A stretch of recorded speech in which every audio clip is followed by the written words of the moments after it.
A cambada toda está a ser posta à prova num teste de força. E para não chumbarem, claro, todos abriram os cordões à bolsa e compraram uns sumos especiais ao store.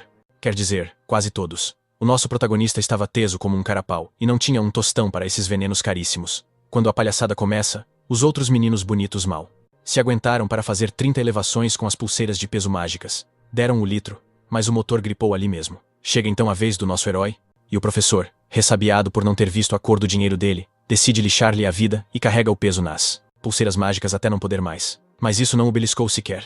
O gajo saca de 100 elevações como se nada fosse, pondo a turma toda a um canto. A cabeça deles deu um nó, a tentarem perceber como é que aquele Zé Ninguém, sem um tusto furado, os tinha cilindrado. E a explicação para esta força toda é de outro mundo. Falemos do Joe. Era um Zé Ninguém nos rankings, atolado em dívidas até ao pescoço. Numa última cartada para salvar a sua vida miserável, a ideia de gênio que ele teve foi invocar um demônio que lhe desse poder e guita. Só que, pelos vistos, os pactos com o Tinhoso não funcionam bem assim. E ele descobriu isso da forma mais lixada possível, quando um raio o fulminou e pôs um ponto final na sua existência patética. Passados uns instantes, acorda com a cabeça a latejar, a pensar que ainda tinha um projeto importante para despachar. Assim que o nosso tipo dá de caras com o seu reflexo, entra em choque total com a sua própria cara, e ao olhar para cima, para aquela árvore branca gigante no céu, ele só consegue pensar: mas que raio se passa aqui? É nesse preciso momento que uma entidade misteriosa o felicita pela invocação e lhe oferece nem mais, nem menos que 3 desejos. A ficha cai, o pânico instala-se por um instante, e ele finalmente percebe que aterrou noutro. A sua primeira reação é pensar que virou protagonista de um isekai qualquer, e que o livro flutuante que lhe dá 3 desejos não passa de uma habilidade cheatada. Como acha que 3 desejos é uma miséria, tem uma ideia de gênio e atira-se de cabeça, pedindo logo 10 desejos como primeiro pedido. Ao ouvir esta pérola, o livro demoníaco fica todo animado, pois saca logo que aquele tipo não é o seu invocador original. O demônio revela a sua verdadeira forma, ao perceber que uma alma fresca se apoderou do corpo do Joe. O nosso herói fica de cérebro frito, e a cagar-se de medo ao ver o monstro que lhe confessa ter papado a alma original do corpo, e que o plano era ficar ele com o imóvel. Aí, a ficha cai a sério. Ele foi parar ao mundo errado. Tenta passar dali a CTPs, mas o demônio só precisa de estalar os dedos para lhe pegar fogo ao corpo. Só a mera ideia de rasgar o contrato é o suficiente para o condenar a um sofrimento infernal e eterno. Seus gritos ecoam pela rua, e o demônio decide que está na hora de acabar com a palhaçada. Afinal, o miúdo era mesmo tão patético como ele suspeitava. É aí que o nosso protagonista, com a sua manha do mundo corporativo, tem um clique. Ele argumenta que não conta como quebra de contrato se o próprio castigo do demônio o impedir de cumprir a sua parte do acordo. Ao ouvir um simples mortal a tentar dar-lhe a volta, o demônio fica curioso. O Joe lança um sorriso de Chico esperto, lembrando-o de que já lhe tinha roubado o corpo à bruta. Se tal fosse possível, declara, cheio de si, que tudo isto não passou de um teste à sua força de vontade, e que ele provou ser mais do que digno. Esta lata toda faz o demônio rebentar a rir, declarando que ele é o primeiro humano com a ousadia de tentar negociar com o próprio Tinhoso. De repente, a oportunidade de selar o pacto aparece, e o demônio aceita dar-lhe uma nova vida, se ele concretizar apenas um dos seus desejos. Contudo, o malandro aproveita e faz o seu primeiro pedido: ter mais 1000 desejos. O demônio, lixado, atira-lhe a cara que agora não tem outra hipótese senão engolir o sapo, pois a alternativa era um bilhete só de ida para a cova. Encurralado, comunica ao seu novo mestre que o pacto está selado, e assina o contrato, penhorando a sua própria alma. Na manhã seguinte, arrasta-se finalmente até o seu apartamento, com o ar de um farrapo humano, que passou a noite inteira a ser mastigado por cães. O seu novo mestre descartou-o assim que a tinta secou, mas ele decide engolir o sapo, pois agora a sua vida não lhe pertence. Seja como for, ao cruzar a porta do apartamento, depara-se com um cenário desolador. A casa está completamente virada do avesso, e nenhuma alma viva à vista. De súbito, os seus olhos pousam numa nota de dívida, selada com uma assinatura de sangue, e interroga-se que raio se terá abatido sobre a sua família. Nesse instante, uma voz ríspida ecoa atrás de si, seguida pelo impacto seco de um bastão de metal na sua nuca. O brutamontes que o agrediu berra-lhe por ter ignorado as suas chamadas, mas o comparsa manda-o ter calma para não dar cabo do miúdo de vez. O parceiro alerta-o para ter cautela, lembrando que o rapaz pode ser perigoso, afinal, é um oráculo. Perplexo e a ferver de raiva, o nosso herói exige saber quem são aqueles tipos, ao que o loiro responde com a gentileza de um pontapé selvagem no peito, enquanto pergunta pela velha inútil da mãe dele. De seguida, o agressor insulta-o, dizendo que tem uma mãe estúpida que se desunha a trabalhar para cobrir as dívidas de um filho calaceiro como ele. Acha irônico que a mãe não veja que ele nunca passará de um 0 à esquerda, e chama-lhes, a ambos, um autêntico desperdício de oxigênio. De repente, a mente de Joe viaja até um momento da sua infância, quando confessou à mãe que estava farto de ser um fracasso. Tivera um pesadelo em que havia a trabalhar até cair para o lado de exaustão, e um medo profundo apoderou-se dele, o medo de que aquilo pudesse um dia ser real. Quando lhe perguntou o que seria se ele não despertasse os seus poderes de oráculo, a mãe apenas disse ao pequeno Shen para aquietar o coração. Garantiu-lhe que, mesmo que o mundo inteiro viesse abaixo, ela estaria sempre ali para o amparar e pediu-lhe que acreditasse em si mesmo. De regresso ao presente, uma fúria cega toma conta dele, e vindo do nada, dispara um murro com a velocidade de um raio contra o rosto do loiro. Enquanto o desgraçado é projetado para trás, o seu parceiro ouve um baque seco e grita-lhe para parar antes que mate o rapaz, apenas para ver o corpo do colega a passar por si a voar. Quando a poeira assenta, o rosto do tipo está de tal forma irreconhecível que nem o melhor cirurgião plástico lhe daria jeito. Ao verem aquilo, os outros dois ficam a olhar, boquiabertos, para a súbita alteração na sua aura, percebendo que ele acabou de evoluir em tempo real. Entretanto, o nosso herói lança-lhes o seu olhar mais gélido e ordena aos desgraçados que calem aquelas bocas imundas, decididos a dar uma lição ao fedelho de classe E. O capanga diz a Jun que é hora de lhe meter juízo na cabeça à força, nem que seja a partir-lhe uma perna, ou duas. O nosso herói percebe que se referem ao seu poder, e conclui que, muito provavelmente, ambos são de um nível superior ao. Quando Jun ergue o cano de metal acima da cabeça, Joe vê o movimento em câmara lenta e esquiva-se com uma facilidade desconcertante. De seguida, materializa-se atrás do Brutamontes, cumprimentando-o com um toque gentil do seu joelho no queixo. O seu pontapé brutal envia idiota pelos ares. Imediatamente a seguir, o parceiro dele ataca pelas costas, incrédulo com a agilidade de um mero classe E. O homem assume que Joe não o vê, preparando-se para lhe esmigalhar umas costelas. Contudo, é a sua própria caixa torácica que acaba por ser estilhaçada por um pontapé circular. Arremessado como se fosse lixo, o tipo mal consegue processar o que está a acontecer. Em pânico, o homem implora por misericórdia, gaguejando que apenas cumpria ordens de Lino para cobrar o empréstimo. Ao ouvir o nome, ele manda o agiota dar um recado ao chefe. Terá o seu dinheiro quando for à altura certa, e até lá, é bom que não o voltem a chatear. E darem-o fora da vida dele. Os Brutamontes sentem um calafrio na espinha com as suas palavras, e basam à pressa pela porta da frente. Nesse preciso instante, o Joe questiona o demônio se ele está por perto, e Goldfinger fica de queixo caído por aquele amador ter sido capaz de detetar a sua presença. Ele confessa que sentiu o poder dele a jorrar violentamente pelo seu corpo, e o demônio manda-o estar grato pela mãozinha. O nosso miúdo, todo empolgado, lambe-lhe as botas chamando-lhe chefe, e afirma que não terá de temer Vivalma se puder usar o seu poder. A ideia ferve o sangue do demônio, pois um mero mortal nem sequer devia atrever-se a sonhar em manejar um poder que podia facilmente pulverizar a sua existência, se o usasse para lá do limite. O choque deixa-o sem reação, e ele pergunta ao seu mestre como é que vai concretizar os seus desejos se não tiver força que chegue. Goldfinger assegura-lhe que ele vai ganhar poder com as recompensas, mas avisa-o para tirar da cabeça a ideia de usar o seu poder para já. O nosso herói sente um balde de água fria ao ouvir aquilo. Contudo, Goldfinger reflete em silêncio que é de loucos a mestria com que ele usou o seu poder. Isto leva-o a ponderar se o Joe não será secretamente o seu parceiro há muito perdido. Logo a seguir, ele interpela o chefe sobre o segundo desejo e qual o próximo passo. Mas o demônio limita-se a dizer-lhe para deixar isso para trás e fazer o que lhe der na telha por agora. Ao ouvir isto, ele suspira, pois há um mundo de coisas para aprender sobre esta nova realidade, e parece que a sua nova carcaça não vai ser de grande ajuda. Ele agarra no telemóvel do Joe para perceber a fundo como era, de facto, a vida daquele desgraçado. A primeira coisa que nota é que não recebeu uma única mensagem ou chamada da família. Mas ao abrir a mensagem da irmã, o que ele encontra deixa-o completamente petrificado. De rastos. Ela tinha lhe mandado uma mensagem há uns tempos a implorar que fosse a correr, porque a mãe deles tinha entrado em coma. Mais tarde, no hospital, ele escancara a porta, com o coração nas mãos. Lá dentro avista uma rapariga, que só pode ser a sua irmã, mergulhada em profunda angústia junto à cama da mãe. Ele leva um instante a processar que a atmosfera é dolorosamente pesada, o que bate certo, já que ele ignorou a irmã por completo. Ele aproxima-se dela e fita a mulher na cama, aquela que deveria ser a sua mãe. Custa-lhe a crer no estado deplorável dela, um contraste gritante com a imagem que guardava na sua memória, e questiona-se se a culpa disto tudo recai sobre o Joe. Com um ar de cão arrependido, ele pede desculpa à irmã pelo atraso, e pergunta pelo estado da mãe. Mas ela limita-se a lançar-lhe um sorriso carregado de fúria, questionando que desculpa de meia tigela ele vai inventar desta. Ela despeja-lhe em cima todas as desculpas idiotas que ele usou no passado sobre treinos e invocações de demônios. De repente, ela explode na cara dele, incrédula por ele nem sequer se ter dignado a aparecer para ver a mãe, que entrou em coma porque se rebentou a trabalhar para cobrir os buracos dos empréstimos dele. Ele fica mudo e quedo quando ela revela que a mãe quase bateu a bota por ter ficado sem um tostão para as contas do hospital depois de pagar a dívida sem fundo dele. Depois de cuspir tudo o que lhe ia na alma, ela diz-lhe que a palhaçada acabou e atira-lhe um cartão com dinheiro para 6 meses de despesas, afirmando que ela tratará da mãe sozinha. Ele fica a suar em bica, confuso, a perguntar o que raio é que isso quer dizer. E a irmã diz-lhe, com uma calma gélida,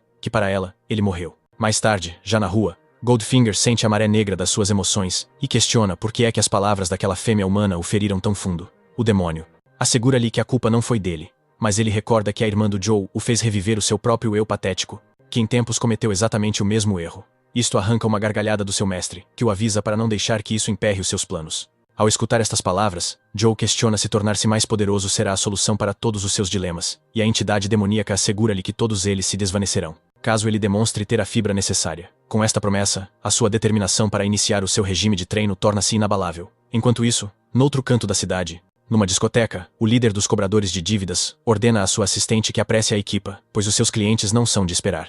Contudo, a sua assistente revela-lhe que, surpreendentemente, um simples estudante tratou da saúde a 3 dos seus homens. Esta notícia faz o chefe do crime recordar-se que os seus subordinados tentaram a cobrança antes do tempo, manchando a sua reputação no processo.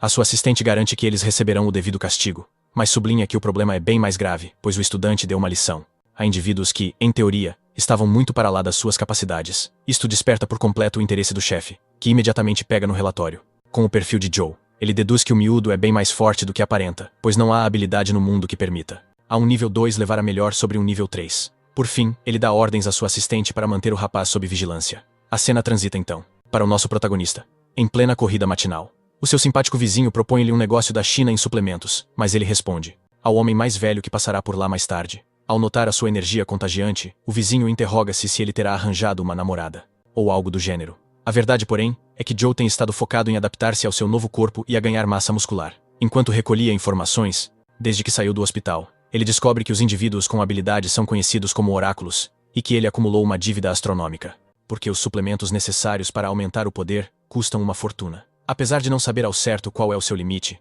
ele tem ganho uma força considerável com apenas poucos dias de treino e substâncias. Enquanto reflete sobre isto, o seu telemóvel toca, e, ao atender a chamada, uma voz do outro lado berra com ele, acusando-o de se ter esquecido de regressar, tal como o professor deles tinha pedido. Ao ouvir isto, o nosso rapaz recorda-se subitamente que os ignorou por completo. No dia seguinte, já na escola, ele fica a saber que existem 6 classes, de A a E, e que é necessário alcançar o topo da tua classe para ascender à seguinte, uma proeza, que exige um esforço sobre-humano. Devido a esta disparidade abismal, o mundo está segmentado em 5 estratos, onde as classes E, e os plebeus comuns como ele, habitam as zonas mais periféricas. Em contrapartida, as classes D e superiores residem no núcleo interior.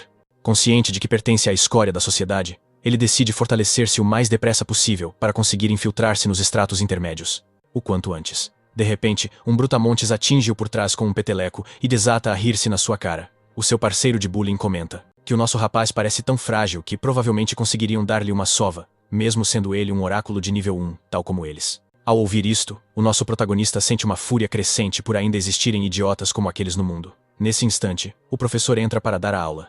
Mais tarde, no exterior, enquanto alonga, ele reflete que a sua vida escolar até está a correr surpreendentemente bem. Nesse exato momento, alguém o chama pelas costas. Passados alguns minutos, o brutamontes fica de queixo caído ao ver o nosso rapaz a enfrentar o tipo mais forte da turma. O seu parceiro não se mostra surpreendido, pois já está habituado a ver Joe metido em confusões. O agressor diz ao nosso herói que ele se tornou arrogante para o seu próprio bem, só por ter tido boas notas nos testes teóricos.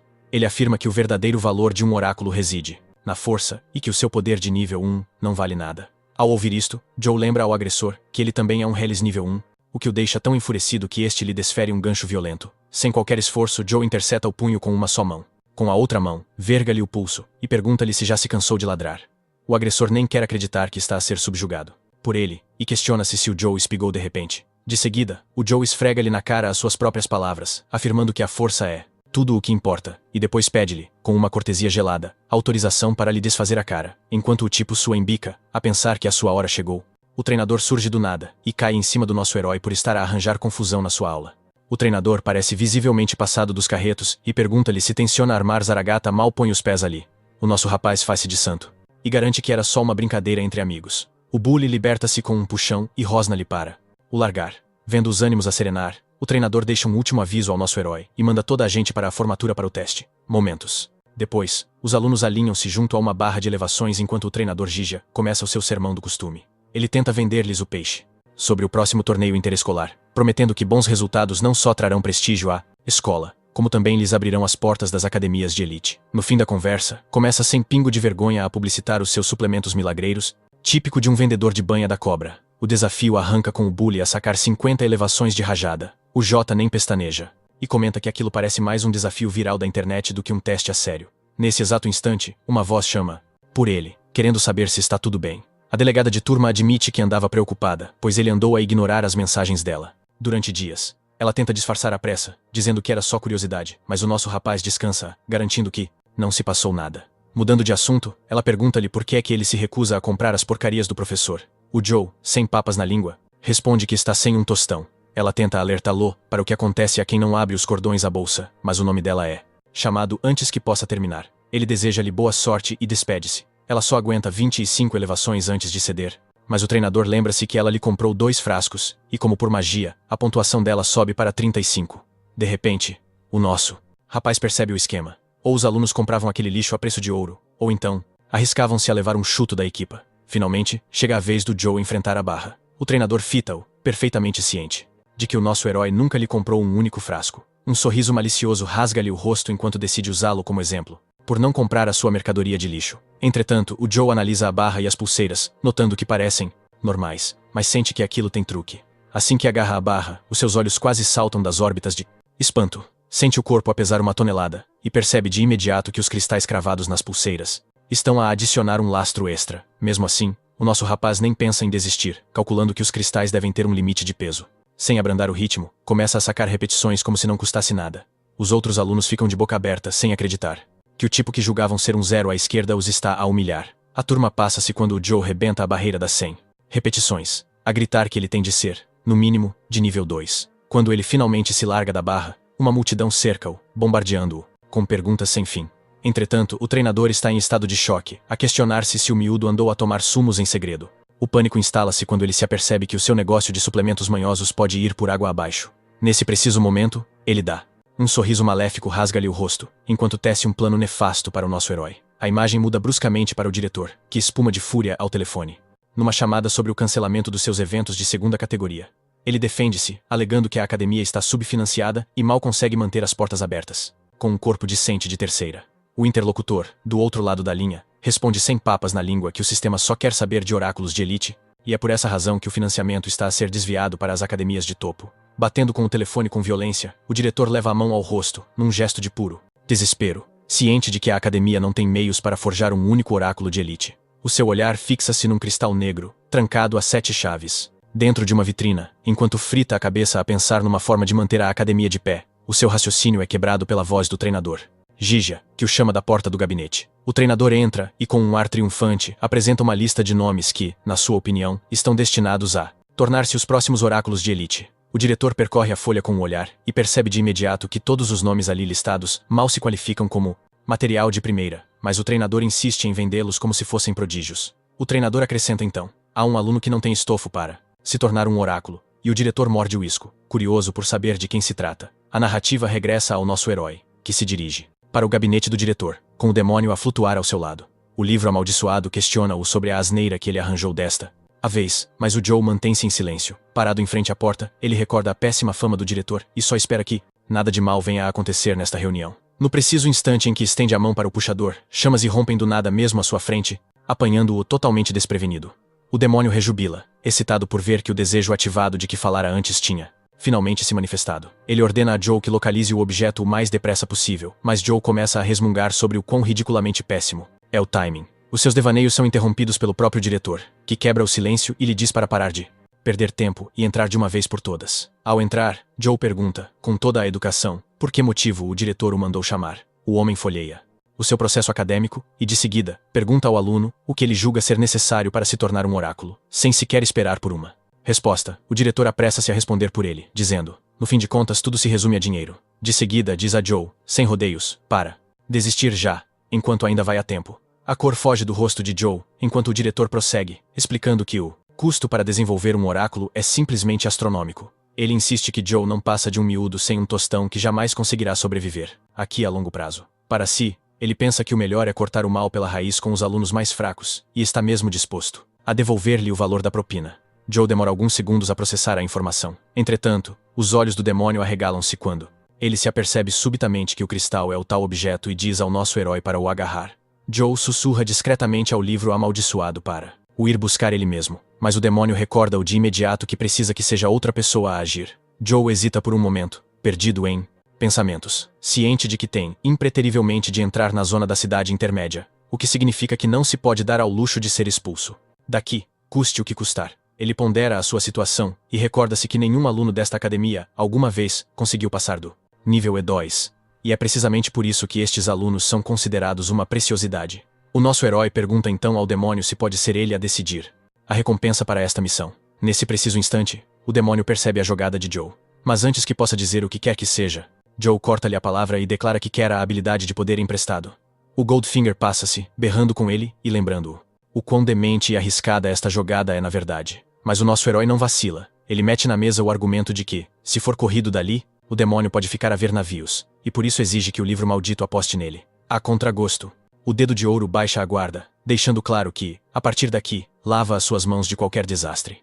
Um painel luminoso surge do nada à frente de Joe, questionando se ele quer mesmo o poder de pedir força emprestada. Ele aceita no mesmo instante, sem pestanejar. O diretor quebra-lhe o raciocínio, perguntando se tem umas últimas palavras a dizer. Com toda a convicção, ele responde que quer que o diretor meça o seu poder mais uma vez, e só depois, tome uma decisão. O diretor abana a cabeça, incrédulo com o pedido fútil, mas, mesmo assim, estende a mão. Ao tocar-lhe, sente que a força de Joe supera os registros, mas ainda assim, não chega nem para sonhar em ficar. De olhos fechados, Joe sabe que é agora ou nunca, e tenta, desesperadamente, sugar toda a energia estelar que conseguir. De repente, uma aura pura emana dele, deixando o diretor de queixo caído. Até o demônio fica boquiaberto, pois jamais imaginou que a energia do miúdo pudesse superar o poder que lhe tinha emprestado. O diretor recua, a cambalear, em estado de choque, tentando digerir o que acabou de presenciar. Cai-lhe a ficha. De alguma forma, Joe quebrou a barreira e atingiu o quarto nível, ali mesmo, à sua frente. Rangendo os dentes, o homem recompõe-se e convoca o nosso herói, ordenando que participe no próximo torneio da academia.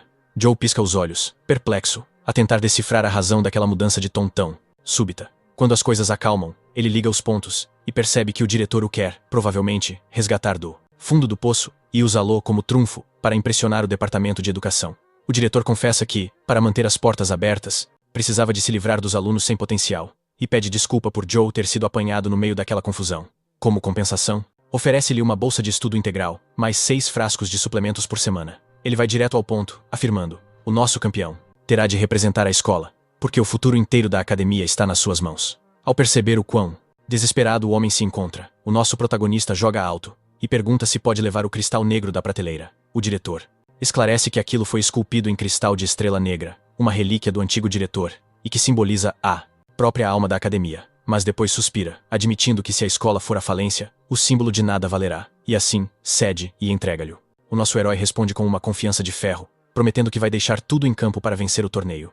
O diretor, então, muda de conversa e questiona-o sobre a origem da sua nova força. Joe desconversa com mestria, alegando que esteve a ocultar o seu poder o tempo todo. O diretor quase se engasga com a audácia, pensando que esconder um nível inteiro é a maior cartada de sempre, e jura manter a boca fechada sobre o assunto. Nesse preciso instante, uma mulher entra no gabinete e o diretor dá-lhe ordens para levar Joe até a turma de elite. Momentos depois, ela explica-lhe que o segundo andar inteiro é território exclusivo das elites. Mudando de agulha, ela pergunta-lhe, como quem não quer a coisa, que tipo de cunha tem com o diretor, mas Joe finta a pergunta e não lhe dá resposta. É nesse momento que o treinador gija e rompe pela sala a alta velocidade. Ele desculpa-se, dizendo que suplicou ao diretor para que reconsiderasse, mas sem sucesso. A professora corta-lhe a palavra sem rodeios, esclarecendo que Joe não só não vai ser expulso, como foi promovido para a turma de elite, e acrescenta que o diretor anda à caça dele, o que faz o treinador ficar branco como a cal. Mais tarde, já de noite, ele arrasta-se de volta para o seu cubículo e atira-se para a cama. Resmunga para consigo, a matutar como é que um puto teso como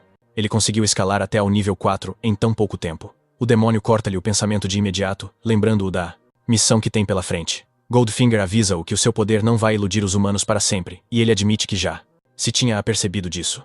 Mesmo assim, pensa que conseguiu suplementos à borla e safou-se da expulsão, por isso a vida até nem está má de todo. Por agora. Ao espreitar o telemóvel, cai-lhe a ficha de que a verdadeira crise é a montanha de dívidas, e que precisa de arranjar um plano para fazer guita, e depressa. No dia seguinte, na escola, ele parece mais na fossa do que nunca. Olhando em redor para a zona poeirenta, degradada, ele interroga-se em que raio de buraco se foi meter. Do nada, alguém grita o seu nome. Um homem.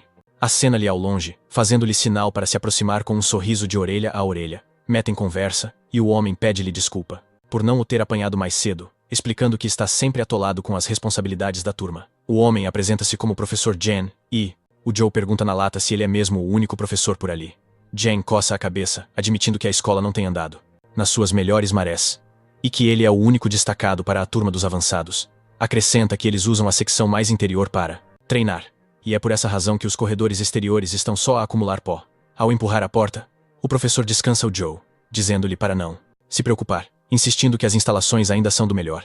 Ele até promete que a monotonia ali não tem vez, enquanto o nosso herói fica de queixo caído. O interior não tem nada a ver com o exterior. Parece um ginásio de classe mundial.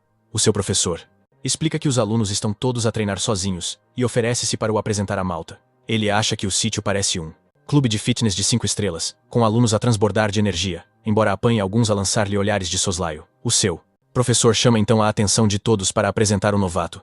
Ele inclina-se educadamente e cumprimenta-os com respeito, mas um rapaz de cabelo vermelho, lá ao fundo, começa logo a meter-se com ele, cruzando os braços com um sorriso de gozo. Manda uma boca ao Joe, dizendo-lhe para deixar o teatro e admitir que entrou por cunha. O professor passa-se com ele, gritando para ter modos e explicando que o Joe foi transferido puramente com base na sua perícia. O rapaz não engole essa. Ele semicerra os olhos como um predador, a avistar uma presa fácil, e do nada, desafia o Joe para um combate. Os alunos ficam logo em alvoroço, excitados por verem um duelo pela primeira vez em que tempos e começam a espalhar o boato. Um aluno loiro, lá atrás, pergunta o que é que se passa, e uma rapariga de cabelo cor-de-rosa explica que vai haver Zaragata. Isso desperta o interesse do loiro, que pergunta logo mais sobre esse tal aluno transferido. De volta ao nosso herói, o professor aconselha-o a mandar o desafio às urtigas, mas o Joe aceita sem pestanejar. Acrescenta calmamente que não se importa de lutar, desde que não seja para aleijar a sério. Entretanto, no gabinete do diretor, o homem está a espumar de raiva, exigindo saber se o miúdo novo já anda. Abulha. O professor explica, ao telefone, que o nosso rapaz aceitou o desafio do Wenhao. De volta ao confronto. Nenhum dos lados cede 1 milímetro enquanto se encaram, acumulando aura louca. O diretor acha aquilo estranho, mas deduz que o miúdo só quer testar o seu nível atual. Por isso, dá luz verde para que o duelo aconteça na arena. Passado um bocado, os dois estudantes encaram-se de lados opostos, enquanto o professor dita as regras do jogo. Primeira regra, nem pensar em ajuda de fora. Segunda regra, ambos os combatentes têm de lutar no mesmo nível de estrela. Ao Wenhao custa-lhe a engolir que o Joe seja mesmo um oráculo de classe E, tal como ele. O professor conclui as instruções, deixando bem claro que acertar em zonas críticas está completamente fora de questão. Os dois adversários começam a estudar-se, a andar em círculos, enquanto o professor reforça que usar força para aleijar a sério é proibido, seja qual for a situação. Ele continua, avisando que quem perder não pode procurar vingança mais tarde, não importa o resultado. Um toque limpo na cara ou uma desistência acaba com o duelo na hora. Com um gesto rápido, o professor dá o sinal de partida, na esperança de despachar isto num instante, e o Wenhao avança e atira-se-lhe diretamente ao pescoço. Mas o Joe nem pestaneja. Agarra-lhe o braço e desequilibra-o por completo. O ruivo volta à carga de imediato, percebendo que este gajo talvez não seja para brincadeiras. O Wenhao lança uma rajada de socos impiedosos, mas o Joe esquiva-se de cada um com uma precisão gelada. Frustrado com a situação, o Wenhao muda de tática de repente e tenta a sua sorte com um pontapé. A perna dele gira no ar e o ruivo lança o seu golpe de assinatura, o pontapé gancho de vento. O Joe consegue bloquear com o braço, mas o ruivo sorri, convencido de que a luta já está no papo. Só que, a partir dessa mesma posição, ele surpreende-o com um pontapé rápido, apontado à garganta do Wenhao. O ruivo tenta recompor-se, a pensar como raio é que este gajo sequer sabe artes marciais, conseguindo equilibrar-se mesmo antes de ir ao chão. O Wenhao só pensa que a única coisa que interessa agora é proteger a cara a todo o custo. Mas mal se vira, o Joe toca-lhe calmamente no nariz com o punho. Com um sorriso de gozo, pergunta se aquilo conta como vitória, deixando o Wenhao paralisado, sem acreditar no que aconteceu. A arena fica em silêncio por um instante, até que o professor Zhang declara oficialmente o Joe como o vencedor. O Wenhao não conseguia acreditar que tinha mesmo perdido para alguém, e toda a gente está de boca aberta com o resultado chocante do combate. Comentam que o nosso herói é simplesmente forte demais. Entretanto, ele pensa que a luta acabou demasiado depressa. Mas mesmo assim, deu para aprender qualquer coisa. Vira-se então para o Wenhao e pergunta-lhe se ainda tem alguma coisa para dizer. A assistir à luta, o treinador não acredita no que os seus olhos veem, porque o Wenhao é um aluno de elite que teve treino profissional, e mesmo assim, perdeu para um novato que acabou de ser promovido para a turma de elite. Ele acha que o nosso herói tem um talento escondido fora do normal, e que é por isso que o diretor lhe tinha dito para dar um tratamento especial a estes miúdos. De repente, o diretor aparece e dá os parabéns ao nosso herói, dizendo-lhe para o seguir porque quer falar sobre algo importante. A rapariga de cabelo rosa fica boquiaberta a ver a cena, enquanto o tipo de cabelo amarelo comenta que precisam mesmo de um gajo como ele na equipa dos fortes. O diretor pergunta ao nosso herói se ele está a gostar da turma de elite, e ele responde que, tirando os alunos serem demasiado entusiastas, não tem nada de muito especial. O diretor diz que ele vai se habituar, porque os fortes atraem sempre as atenções. Também o aconselha a focar-se no treino, que a escola fará tudo o que estiver ao seu alcance para o ajudar. Ao ouvir isto, o nosso herói pensa que o diretor agora confia nele. Então, decide arriscar e perguntar se ele conhece alguma maneira de os alunos fazerem dinheiro rápido. Mas o diretor diz-lhe para, em vez disso, se concentrar no treino, para que possa ganhar uma quantia bem maior a longo prazo. A escola até oferece apoio financeiro para famílias em apuros, mas o nosso herói recusa, insistindo que não se trata disso. Agora, na sua cabeça, só pensa em arranjar outra solução. Durante o treino no ginásio, ele recorda a si mesmo que tem de ter mãozinhas, pois a escola tem uma política de tolerância zero contra empréstimos a estudantes. A questão que o atormenta é: onde é que ele pode aprender a fazer uns trocos extra? De repente, do nada, o miúdo de cabelo amarelo surge à sua frente e manda-lhe um elogio pela sua performance no combate. Ele lança a pergunta de quem é o nosso herói, que por sua vez, devolve a questão. Nesse instante, a rapariga intervém, dizendo ao Shen que está a ser um bocado parvo. Vira-se para o nosso rapaz a pedir desculpa, admitindo que ele às vezes consegue ser um verdadeiro chato. Apresenta-se como Sue e aponta para o irritante ao seu lado, o Shen. Esclarece que ambos são mais velhos, e que o podem safar se ele estiver com alguma dúvida. O convencido aproveita e diz que eles são uma equipa a partir de agora, e claro, que ele é o chefe. Promete que o vai pôr nos eixos. Logo de seguida, questiona o nosso herói sobre a tal técnica de combate que ele sacou contra o Wen Hao. Mas o nosso protagonista encolhe os ombros e diz que não percebe nada dessas técnicas. O autoproclamado líder fica de queixo caído quando o nosso rapaz revela que o movimento foi puro instinto, um simples reflexo. Ele comenta que o Wen Hao vai passar-se dos carretos quando souber disto, mas a Sue intervém logo, dizendo que explica tudo. Ela explica que as técnicas de combate são basicamente supergolpes especiais, aprendidos através de pergaminhos ou pedras de memória. Quanto maior for o teu domínio, mais poderoso te tornas. Existem imensos tipos diferentes, e os lutadores de topo combinam estas técnicas para criar os seus próprios estilos de luta. O Shen acrescenta que o Wen Hao usou uma técnica de combate de classe D na luta, uma conhecida como o pontapé gancho do vento. Ao ouvir isto, o nosso herói percebe que foi por isso que não conseguiu defender-se do pontapé. Se ele arranjasse uma técnica daquelas, as suas chances de vitória disparavam. Ele questiona se são difíceis de encontrar, e o líder explica que a raridade está diretamente ligada à sua classe. A escola até ensina as mais básicas, mas para deitar a mão às mais poderosas, só existem duas maneiras. Ou abres os cordões à bolsa e compras uma, ou tens a sorte de alguém partilhar contigo. O problema? São estupidamente caras. Hoje em dia, no mercado, até uma técnica Hellis de classe D pode chegar perto dos 500 mil. Em tom de gabarolice, ambos dizem que tem uma. Afirmam que até a podem mostrar, se ele estiver interessado. O Joe fica a pensar que estes dois devem nadar em dinheiro, pois uma quantia daquelas para eles é troco de bolso. De repente tem um clique. Ele pode simplesmente perguntar-lhes como se faz dinheiro a sério e depressa. Ele lança a pergunta, querendo saber se conhecem alguma forma rápida de ganhar uns cobres, mas deixa claro que não está para esquemas ilegais. Esclarece que não quer nada do tipo assaltar um banco. O Shen diz-lhe sem rodeios que a sua única opção é o distrito de Blackwater. A Sue reage de imediato, mandando-o estar calado com essas ideias. Ele insiste, dizendo que ouviu boatos de que tudo pode acontecer por lá, mas que a escola proíbe terminantemente os alunos de meterem os pés nesse distrito. Depois da discussão, o líder pergunta ao nosso herói, de quanto dinheiro é que ele precisa para a técnica. Ele responde que precisa de uns 300 mil. Os dois consultam logo as suas contas, mas descobrem que estão completamente tesos. Entretanto, na sua cabeça, o nosso rapaz decide que vai espreitar o distrito de Blackwater depois das aulas, de qualquer das formas, porque o dinheiro faz-lhe uma falta desgraçada. Seguindo o mapa, ele chega ao distrito e repara que é mesmo ao pé da sua casa. Pensa para si que ninguém o vai identificar como estudante, agora que já não está a usar o uniforme. Ele tenta sacar ao chefe uma opinião sobre o distrito, mas só recebe silêncio em troca. Pelo que lhe disseram, os arredores não são frequentados por combatentes de topo, e o seu poder equivale ao de um oráculo de nível 4, o que significa que ele despacha facilmente qualquer um que se meta no seu caminho. E se as coisas azedarem, ele está convicto de que, no mínimo, consegue safar-se. Depois de inspecionar melhor o que o rodeia, conclui que a área está completamente ao abandono, e questiona-se se isto é mesmo a tal zona do milagre. Contudo, descobre vestígios tênues de pegadas por todo o lado, que o guiam até um trilho oculto. É então que ele, finalmente, alcança a zona do milagre, depois de percorrer o trilho com cautela. Já lá dentro, depara-se com um cenário degradado e imundo, e todo o tipo de negócios de baixo mundo. Ele percebe por que é que ninguém fala deste sítio. É uma terra sem lei, onde vale literalmente tudo para fazer dinheiro. Ao ver este panorama, uma centelha de esperança acende-se. Talvez aqui consiga juntar a massa necessária para saldar a sua dívida. De súbito, vira-se para os capangas que o seguiam e confronta-os sobre há quanto tempo planeavam andar no seu encalço. Um deles, com um sorriso de escárnio, elogia-lhe os instintos afiados, admitindo que o plano era apanhá-lo, completamente desprevenido. Mas como a situação mudou, vai antes dar-lhe uma lição à frente de toda a gente. Ele acrescenta que já viu muitos tipos como ele. Meninos ricos que vêm para o distrito de Blackwater à procura de emoções, e que acabam por se tornar presas fáceis. O Joe pensa que o tipo só pode ser idiota, porque ele próprio está completamente teso. O capanga avisa-o de que, sendo ele um oráculo, não vale a pena sequer pensar em fugir, e diz-lhe que, se tiver amor à vida, o melhor é obedecer e despejar os bolsos. Ao ouvir isto, o Joe responde-lhe que lhe faltaram ao respeito, e num ápice, com um único golpe, apaga o líder. Os outros dois passam-se da cabeça por ele ter deixado o chefe KO por puro descuido. De imediato, os dois avançam sobre ele, de lâminas em riste, prontos para o cortar. De repente, uma pilha de caixotes de madeira desaba sobre os dois, e uma rapariga misteriosa agarra-lhe a mão e puxa-o, ordenando que a siga.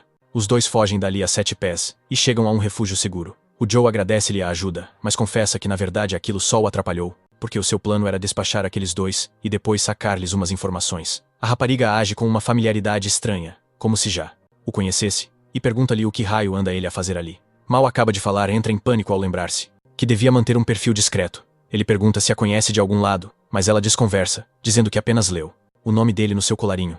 Ao reparar na etiqueta, ele arranca-a de imediato.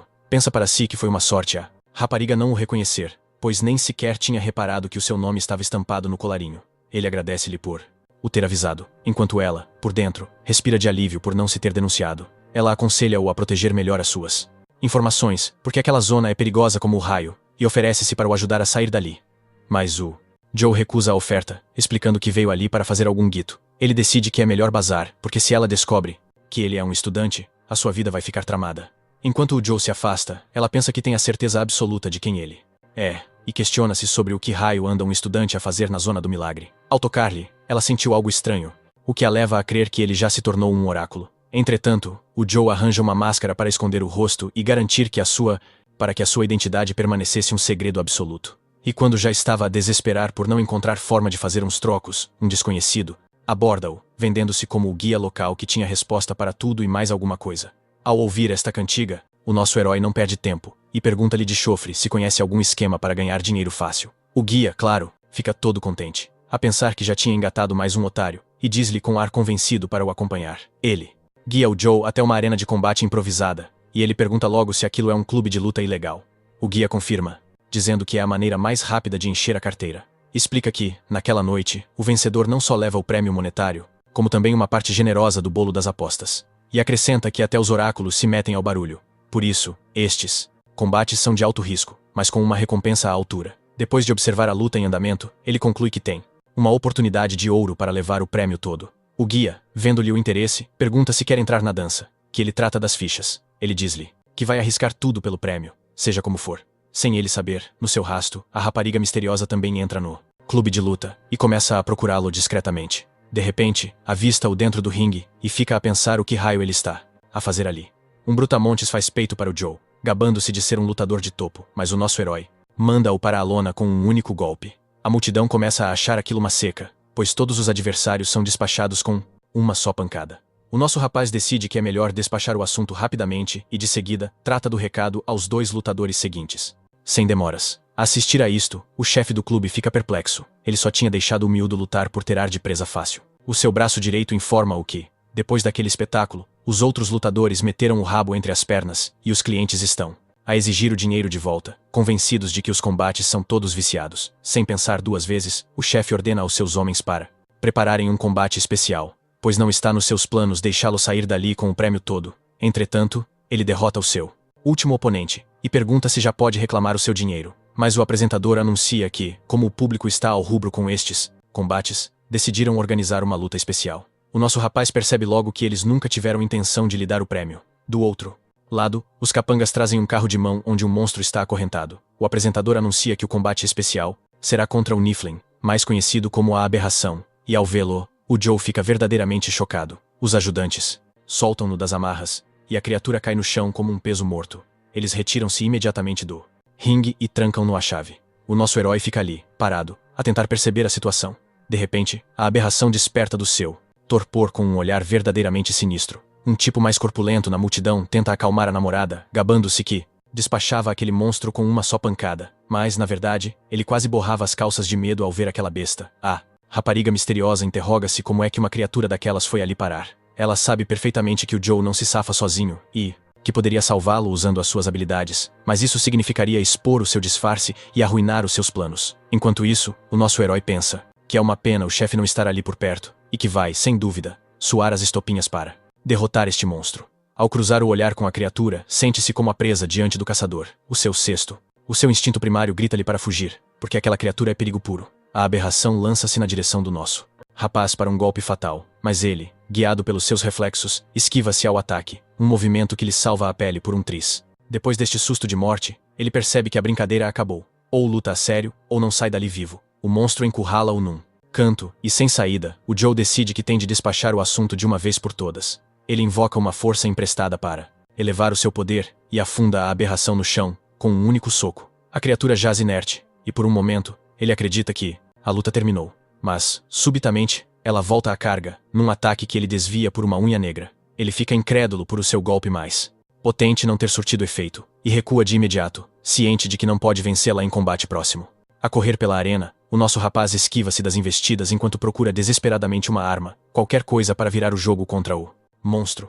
Numa manobra arriscada, ele parte a garra da aberração e usa-a como um punhal improvisado, rasgando o pescoço da criatura. O corte não é profundo, o suficiente para a abater, mas abre a primeira brecha. Agora, o nosso rapaz pode finalmente passar à ofensiva. Ele sabe que a sua força bruta é superior à do monstro, por isso, só precisa de mais uma oportunidade para acabar com ela. Com isto em mente, o Joe avança, mas a criatura liberta um gás misterioso, que se revela ser apenas vapor de água. O monstro usa este nevoeiro como cortina de fumo e ataca o nosso rapaz de várias direções. Cego pelo denso vapor, ele mal se defende, e a aberração aproveita a vantagem para o castigar, pois sabe que qualquer deslize seu será fatal perante a força do nosso herói. Ele, por sua vez, sabe que não pode deixar que isto se arraste, pois será o seu fim, se o tempo se esgotar. Decide então apelar a todos os seus sentidos para detetar a posição da criatura, e dar-lhe o golpe de misericórdia. Com uma concentração absoluta, ele localiza o monstro instantaneamente. De seguida, ele agarra-lhe a mão e decepa-a sem hesitação. Esta é a abertura que o nosso rapaz esperava para o ataque final, e ele ataca sem pestanejar. Mas, que desgraça, o tempo esgotou-se, e uma dor aguda trespassa-lhe o coração.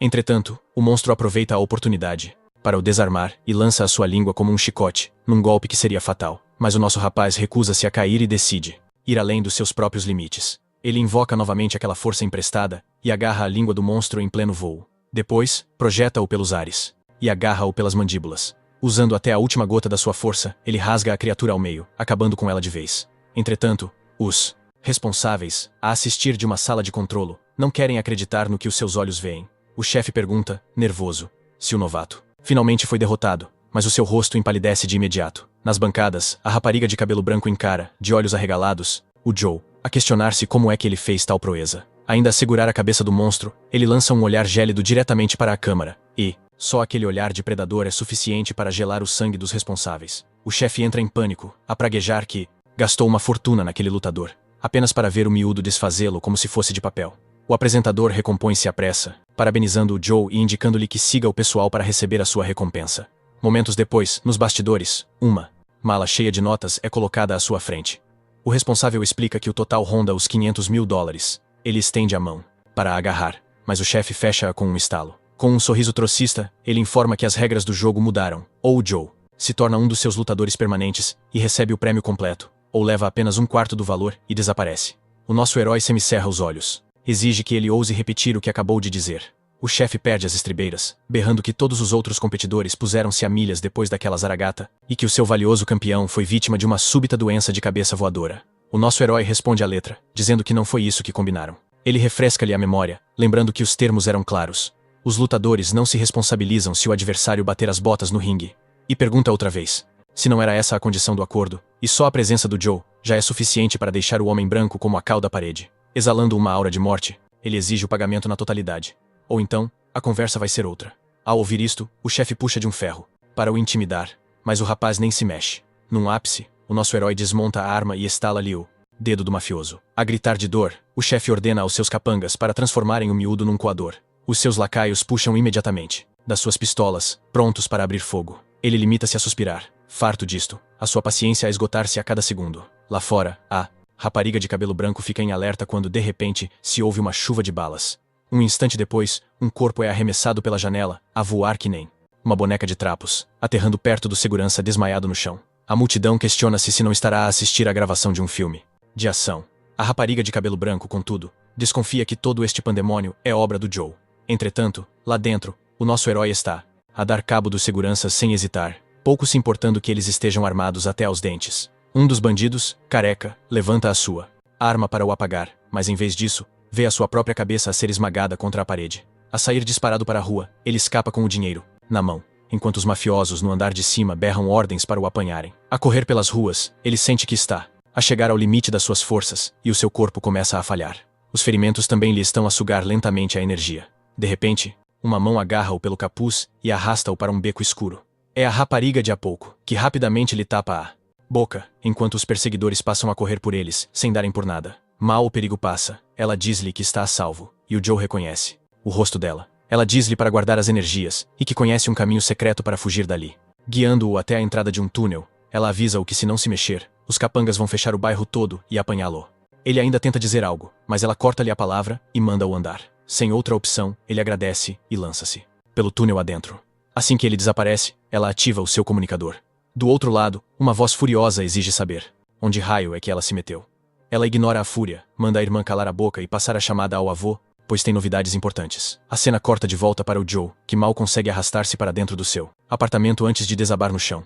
Ao ofegar, ele agarra o peito, numa luta desesperada para se manter consciente. Mas no instante em que o seu corpo gasta a última gota de energia, o nosso rapaz apaga de vez, caindo inanimado no chão. Ele mergulha num sonho, onde a sua mãe lhe pede perdão por ter mentido, por ter dito que estava a ficar melhor. A verdade é bem mais cruel. Ela só tem, na melhor das hipóteses, mais uns poucos anos de vida. Ela confessa ao filho que o seu maior desejo era vê-lo crescer, conhecer os seus filhos um dia, e simplesmente ter um pouco mais de tempo com ele. A mãe do nosso herói volta a pedir-lhe desculpa por não ter forças para continuar ao seu lado, e diz-lhe que o ama mais que tudo neste mundo. As lágrimas começam a escorrer pelo seu rosto, no momento em que o nosso herói é arrancado de volta à realidade. Os seus olhos abrem-se de rompante, mas ele recompõe-se e fita o céu soalheiro. O céu através da janela. Ao reerguer-se, constata que continua na casa de Joe Chen. Uma onda de alívio invade-o por estar vivo, apesar de ter sido aquele pesadelo de infância a arrancá-lo do sono. De repente, uma voz ressoa na sua mente, questionando se ele finalmente despertou, apanhando-o de surpresa. Ele confronta o demônio querendo saber onde se meteu nos últimos dias, mas o artefacto maldito resmunga uma desculpa esfarrapada sobre uns negócios. Em vez disso, vira o bico ao prego, querendo saber o que raio ele fez para ficar apagado durante 2 dias a fio. Antes que ele consiga sequer abrir a boca, o demônio liga os pontos e percebe que ele se infiltrou na arena clandestina, torrou energia a mais e bateu-se de frente com um monstro. O Goldfinger passa-se, berrando com ele por uma façanha tão tresloucada. Ele tenta assobiar para o lado, mas o demônio não o larga, avisando que o seu poder não chega para o trazer de volta uma segunda vez. Pressiona-o a dar mais valor à própria pele, já que esta é a sua segunda oportunidade, no fim de contas, e não pode mandá-la pelo cano abaixo. Curiosamente, isto arranca um sorriso a Joe, que agradece ao demônio por se preocupar com ele. O Goldfinger acalma os ânimos e admite que o bicho que ele enfrentou não parecia ser deste mundo. Este pensamento traz à memória do nosso herói a rapariga que encontrou naquele lugar maldito, mas ele afasta a ideia. Neste momento, evoluir é a prioridade. Nesse preciso instante, a recompensa da noite anterior vem-lhe à cabeça, e ele abre de rompante a mala para revelar os montes de notas novinhas em folha. O demônio manda-lhe uma boca por arriscar o coiro por dinheiro, mas ele retorque que, pelo menos, por agora, não tem de se ralar com as dívidas até ao fim do torneio. Olhando para o seu estado, ele conclui que tem de tratar desta ferida antes de voltar às aulas. A massajar a cabeça, resmunga sobre como ainda tem de ir ao hospital, ao banco e às aulas, tudo num só dia. Já no hospital, o médico examina-o. Afirma que a ferida vai fechar num instante, desde que a mantenha limpa. Reparando na velocidade da recuperação, o clínico pergunta se o nosso herói é por acaso um oráculo, ao que ele confirma que sim. Num piscar de olhos, a atitude do médico muda e ele tenta impingir-lhe um plano de sócio. Ele corta-lhe a conversa pela raiz, pedindo antes o tratamento convencional. Sente-se aliviado por a língua do monstro não ser venenosa, enquanto observa o médico entregar-lhe uma pomada.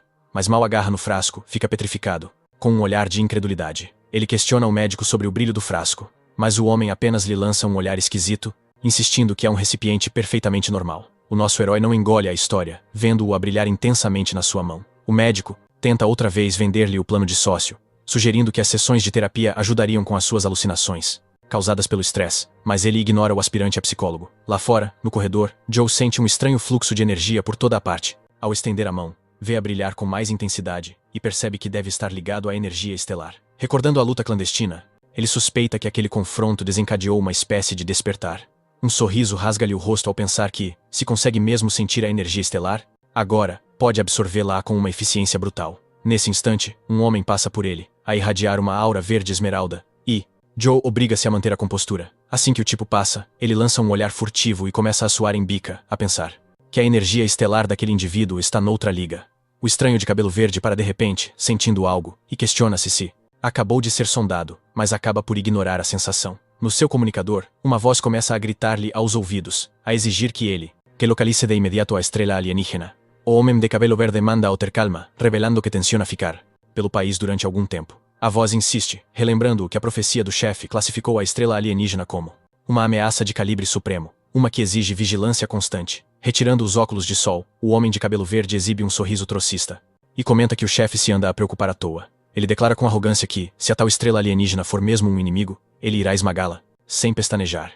No dia seguinte, na escola, o diretor começa a passar um sermão ao nosso herói, por faltar tanto às aulas quanto às suas chamadas. Ele pede desculpa, explicando que esteve envolvido em assuntos pessoais. O diretor abranda o tom, revelando mais preocupação do que fúria, mas o nosso protagonista descansa-o e questiona se a razão é o torneio.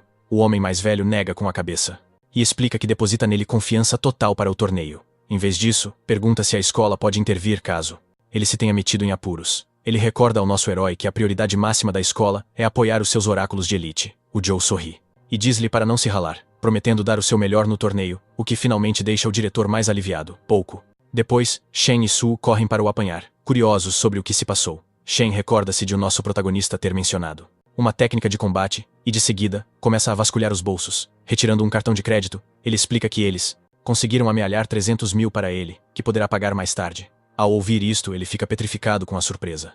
Ao dar-se conta do quão a sério os seus amigos levaram as suas palavras, ele agradece-lhes, mas confessa que mudou de ideias em relação a comprar a tal técnica. Nesse preciso instante, Wen Hao aparece, com um ar estranhamente envergonhado, e oferece 50 mil como desculpa pelo seu comportamento anterior. O nosso herói agradece o gesto, enquanto Sue começa a apertar com o ruivo, questionando se ele tem alguma agenda escondida. Wen Hao admite que apenas queria compensá-lo por o ter chamado de fraude e que agora espera que possam ser amigos.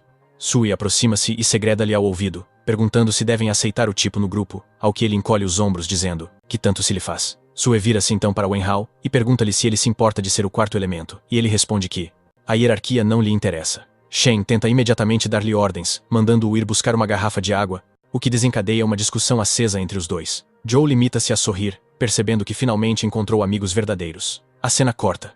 Então para ele a correr numa passadeira, a recordar-se de que os oráculos absorvem mais energia durante o esforço físico. No entanto, a taxa de absorção revela-se penosamente lenta. Mesmo envergando o equipamento de treino, a maior parte da energia acaba por se dissipar. Joe conclui que esta deve ser a razão pela qual tantos nunca passam do nível 1, e diz para consigo que precisa urgentemente de um método mais eficaz. É nesse momento que Shen intervém e sugere um duelo, garantindo que funciona muito melhor do que treinar a solo. De repente, o nosso herói tem uma epifania. Shen pode ter tido uma ideia de gênio, visto que foi assim que ele despertou a sua nova habilidade durante aquele combate. Com isto em mente, ele ordena a Shen que reúna toda a gente. Instantes depois, Shen e Sue lançam um ataque combinado contra ele. Ele defende-se, satisfeito com os resultados, antes de mandar os dois pararem para descansar. Ele salienta que já estão naquilo há mais de uma hora. Enquanto Shen e Sue recuperam o fôlego, Sue admite que pensou que ele estava a gozar quando falou num treino de 1 contra 2, e Shen acrescenta: este método de treino é brutalmente eficaz. Ele então encara o Wen Hao, declarando que chegou a sua hora, e o ruivo solta um sorriso de desafio, mais do que preparado para se atirar de cabeça ao perigo. Ao observar o bando, o Joe confirma a sua teoria. A taxa de absorção de todos está a explodir, e eles estão prestes a ascender de nível, a uma velocidade nunca antes vista. Mas para ele, com uma capacidade de absorção inata, os limites são feitos para serem quebrados. Neste mundo, os suplementos são enfraquecidos, uma medida de segurança para os fracos. Consequentemente, aqueles com baixa absorção praticamente não ganham nada ao usá-los de todo. Por outro lado, a habilidade de usurpar poder é 100 vezes mais pura e potente do que qualquer suplemento conhecido. E, se ele a absorvesse sem controlo, o seu corpo seria simplesmente aniquilado. Contudo, se ele dominar o fluxo e o assimilar de forma gradual, então ascender a uma velocidade vertiginosa torna-se uma realidade palpável. Com esta aposta de alto risco em jogo, o Joe liberta a habilidade, desencadeando de imediato ondas avassaladoras de aura. A força pura da energia apanha o desprevenido, mas no fundo, faz todo o sentido, pois a habilidade concede-lhe o poder de saltar 2 níveis de uma assentada. Contraindo cada músculo, ele comanda a energia a formar um fluxo preciso e controlado, iniciando a absorção. O seu corpo congela sob a tensão brutal, cada fibra muscular a gritar em agonia sob a pressão esmagadora. Concentrando toda a sua força de vontade, o Joe sente a energia a preenchê-lo a uma velocidade alucinante, mais rápido do que qualquer coisa que alguma vez experienciou.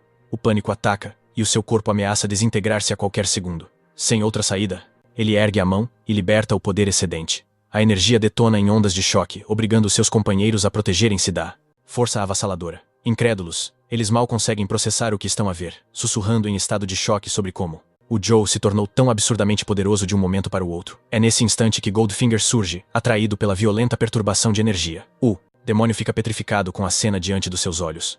O Joe, a escorrer suor, informa-o com uma calma desconcertante que conseguiu dominar o poder. O demônio custa a crer que o miúdo foi bem sucedido, e questiona-se em voz alta se o Joe é, de facto, a sua alma gêmea há tanto tempo aguardada.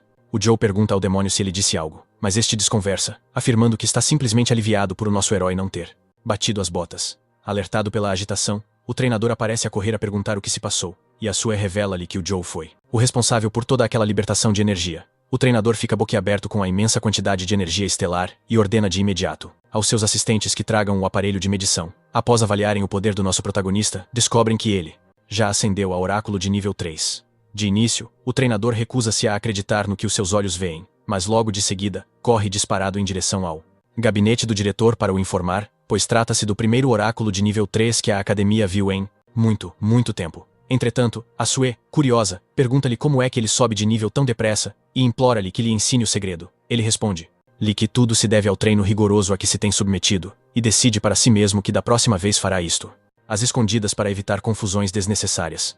Ao ouvirem isto, o trio fica em brasa e decide aumentar ainda mais a intensidade do seu próprio treino. Numa outra nota, o nosso herói pergunta ao demônio por que é que ele não se irritou com ele desta vez. Este responde que, a esta altura, já está mais do que habituado. Goldfinger poderia usar a totalidade dos seus poderes se o seu único objetivo fosse que o Joe subisse de nível à pressa, pois precisa que ele se torne mais forte, mas o Joe assegura-lhe que não há motivo para preocupação. Ele tem andado a acumular uma verdadeira montanha de energia estelar, e assim que se aclimatar a esta nova força, vai ascender de nível novamente. Tão simples quanto isso. Ao ouvir isto, o diretor fica sem palavras. As semanas seguintes passam a voar, com a competição cada vez mais próxima, e o nosso herói treinou que nem um animal, e finalmente, o grande dia amanheceu. A equipa inteira entra no recinto a fervilhar de energia. A Sue mal consegue conter a emoção, incrédula por ter chegado tão longe, e murmura que a sua mãe estaria imensamente orgulhosa. O Shen, sempre exibicionista, comenta que a competição deste ano bateu todos os recordes de participação. O Wen Hao corta-lhe a palavra e atira-lhe a cara se está pronto para o nível 4. O miúdo está visivelmente frustrado por não ter conseguido a qualificação a tempo. Mas o Joe limita-se a encolher os ombros. As palavras do diretor ainda ressoam na sua mente. Dá o teu máximo, e se a coisa apertar, salta fora. Não há vergonha nenhuma em recuar para lutar de novo amanhã. Como as arenas para os níveis 3 e 4 são distintas, o grupo separa-se, deixando o Joe a preparar-se em solidão. Enquanto isso, o diretor e o treinador fazem a sua entrada triunfal. Na zona VIP, de olhos arregalados como miúdos numa loja de guloseimas, o treinador solta uma gargalhada e comenta: isto sim, é o tipo de luxo com que sonhávamos. E tudo porque a nossa escola conseguiu, finalmente, meter um lutador na competição de nível 4.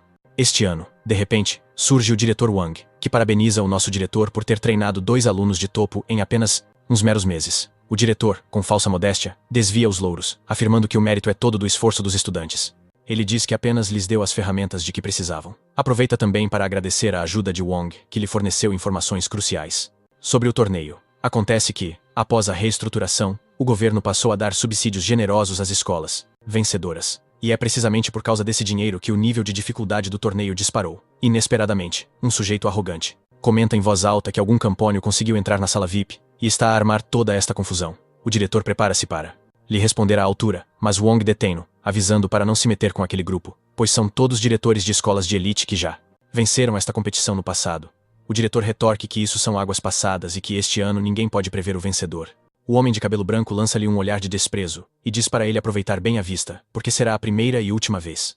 O treinador, preocupado, pergunta ao diretor se os miúdos se vão safar, já que é a primeira vez que competem a um nível tão elevado. O diretor, em vez de responder, devolve a pergunta ao treinador Ryu, querendo saber a sua opinião. Ele afirma que todos eles têm talento de sobra, mas que o Joe é um verdadeiro prodígio, muito para além de qualquer gênio que já viu. O diretor conclui, dizendo-lhe que, agora, só lhes resta confiar nos seus alunos. Nas bancadas, a colega de turma de Joe torce por ele, mas a preocupação é visível no seu rosto. Ela está uma pilha de nervos, sendo a sua primeira vez num evento destes.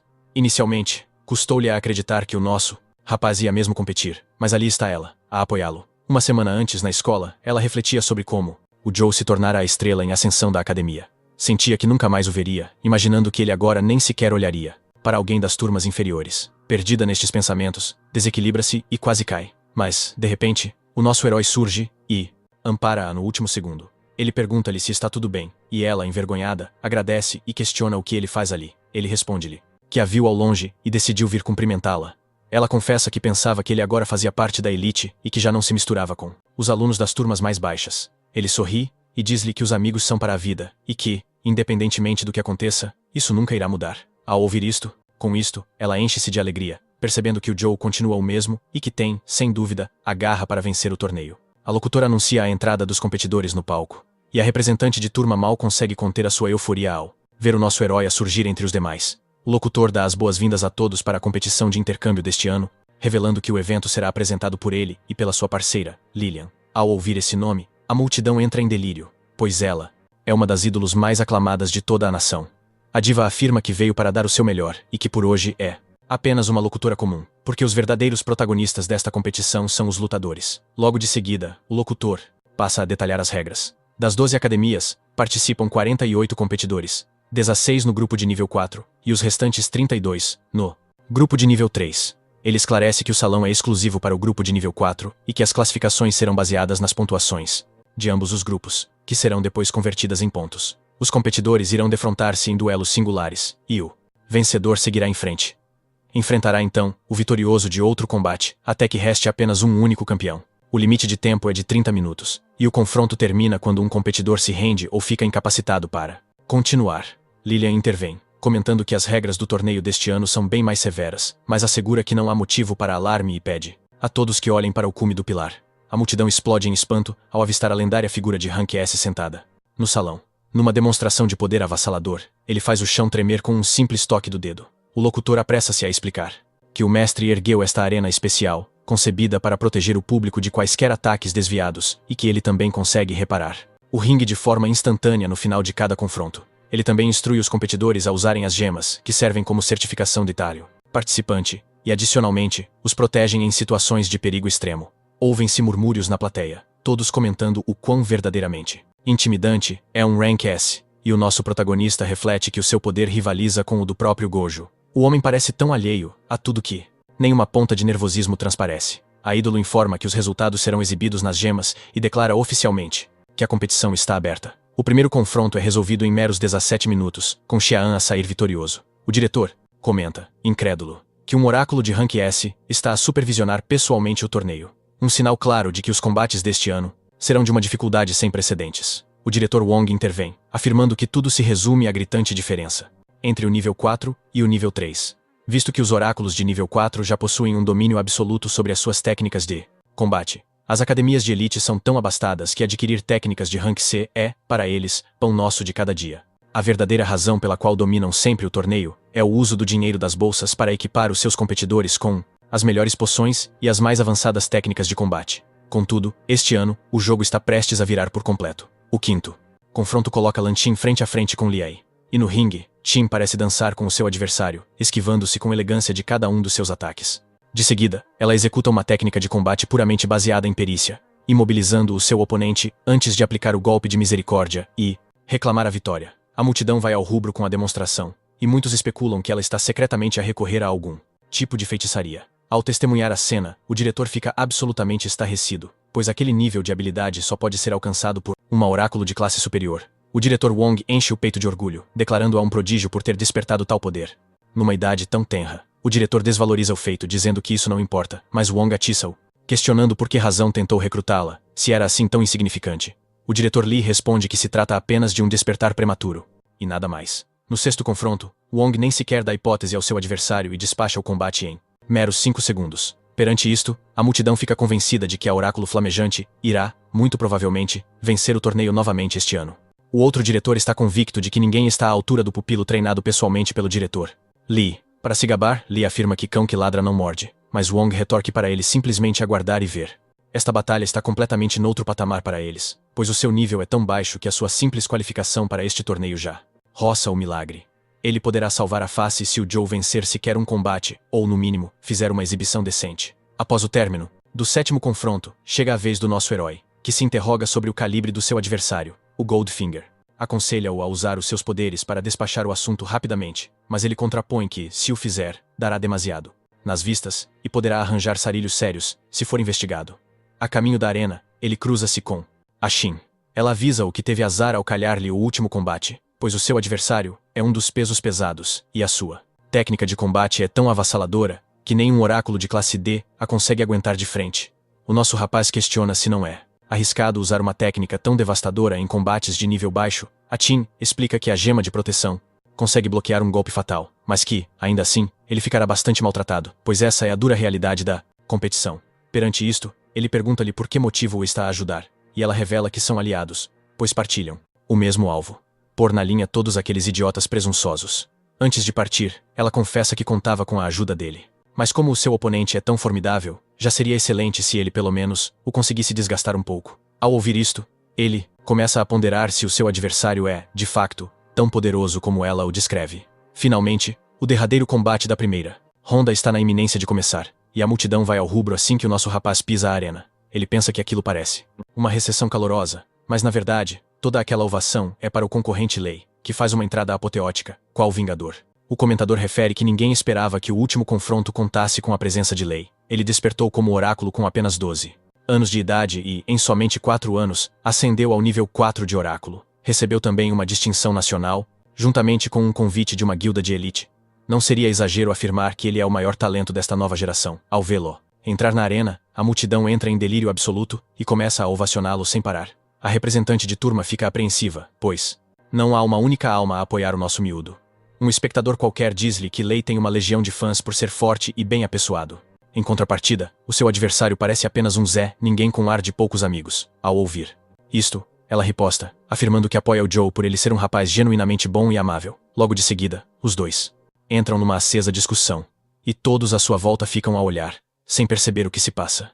O ambiente está eletrizante. Para testemunhar se o menino prodígio faz jus à sua fama, e se consegue sequer arranhar a reputação da invicta Academia Leon Guang. O comentador anuncia o início iminente do combate, mas é subitamente interrompido por Lilian, que lhe pergunta se não se esqueceu de apresentar um dos lutadores. Atrapalhado, ele pede desculpa de imediato, admitindo que a emoção do momento o fez esquecer-se. De seguida, passa a apresentar o Joe, a figura de proa da Academia Lady Oracle, salientando que esta é a estreia absoluta da sua academia na competição. Tirando isso, o seu currículo é uma folha em branco, o que leva o comentador a questionar-se se a academia não lhe deveria ter, no mínimo, comprado uma técnica antes do arranque do torneio. A multidão irrompe em cochichos depreciativos, questionando-se como é que um Zé Ninguém como ele ousa sequer enfrentar um prodígio. O tipo da bandana não se contém, e solta uma gargalhada, provocando abertamente o representante de turma. Ao mesmo tempo, o diretor Wu comenta com o outro diretor que é uma verdadeira lástima que tenham de defrontar a estrela em ascensão da sua academia logo no ano de estreia. Mas assegura-lhe que não precisam de se preocupar, pois tudo terminará num piscar de olhos. Wong diz a Hu que todos têm de começar por algum lado e que, por isso, o melhor é ignorá-lo e manter a calma. Já dentro do ringue, Lei dirige-se a ele, dizendo que tem pena dele por, logo no seu primeiro torneio, ter de o enfrentar.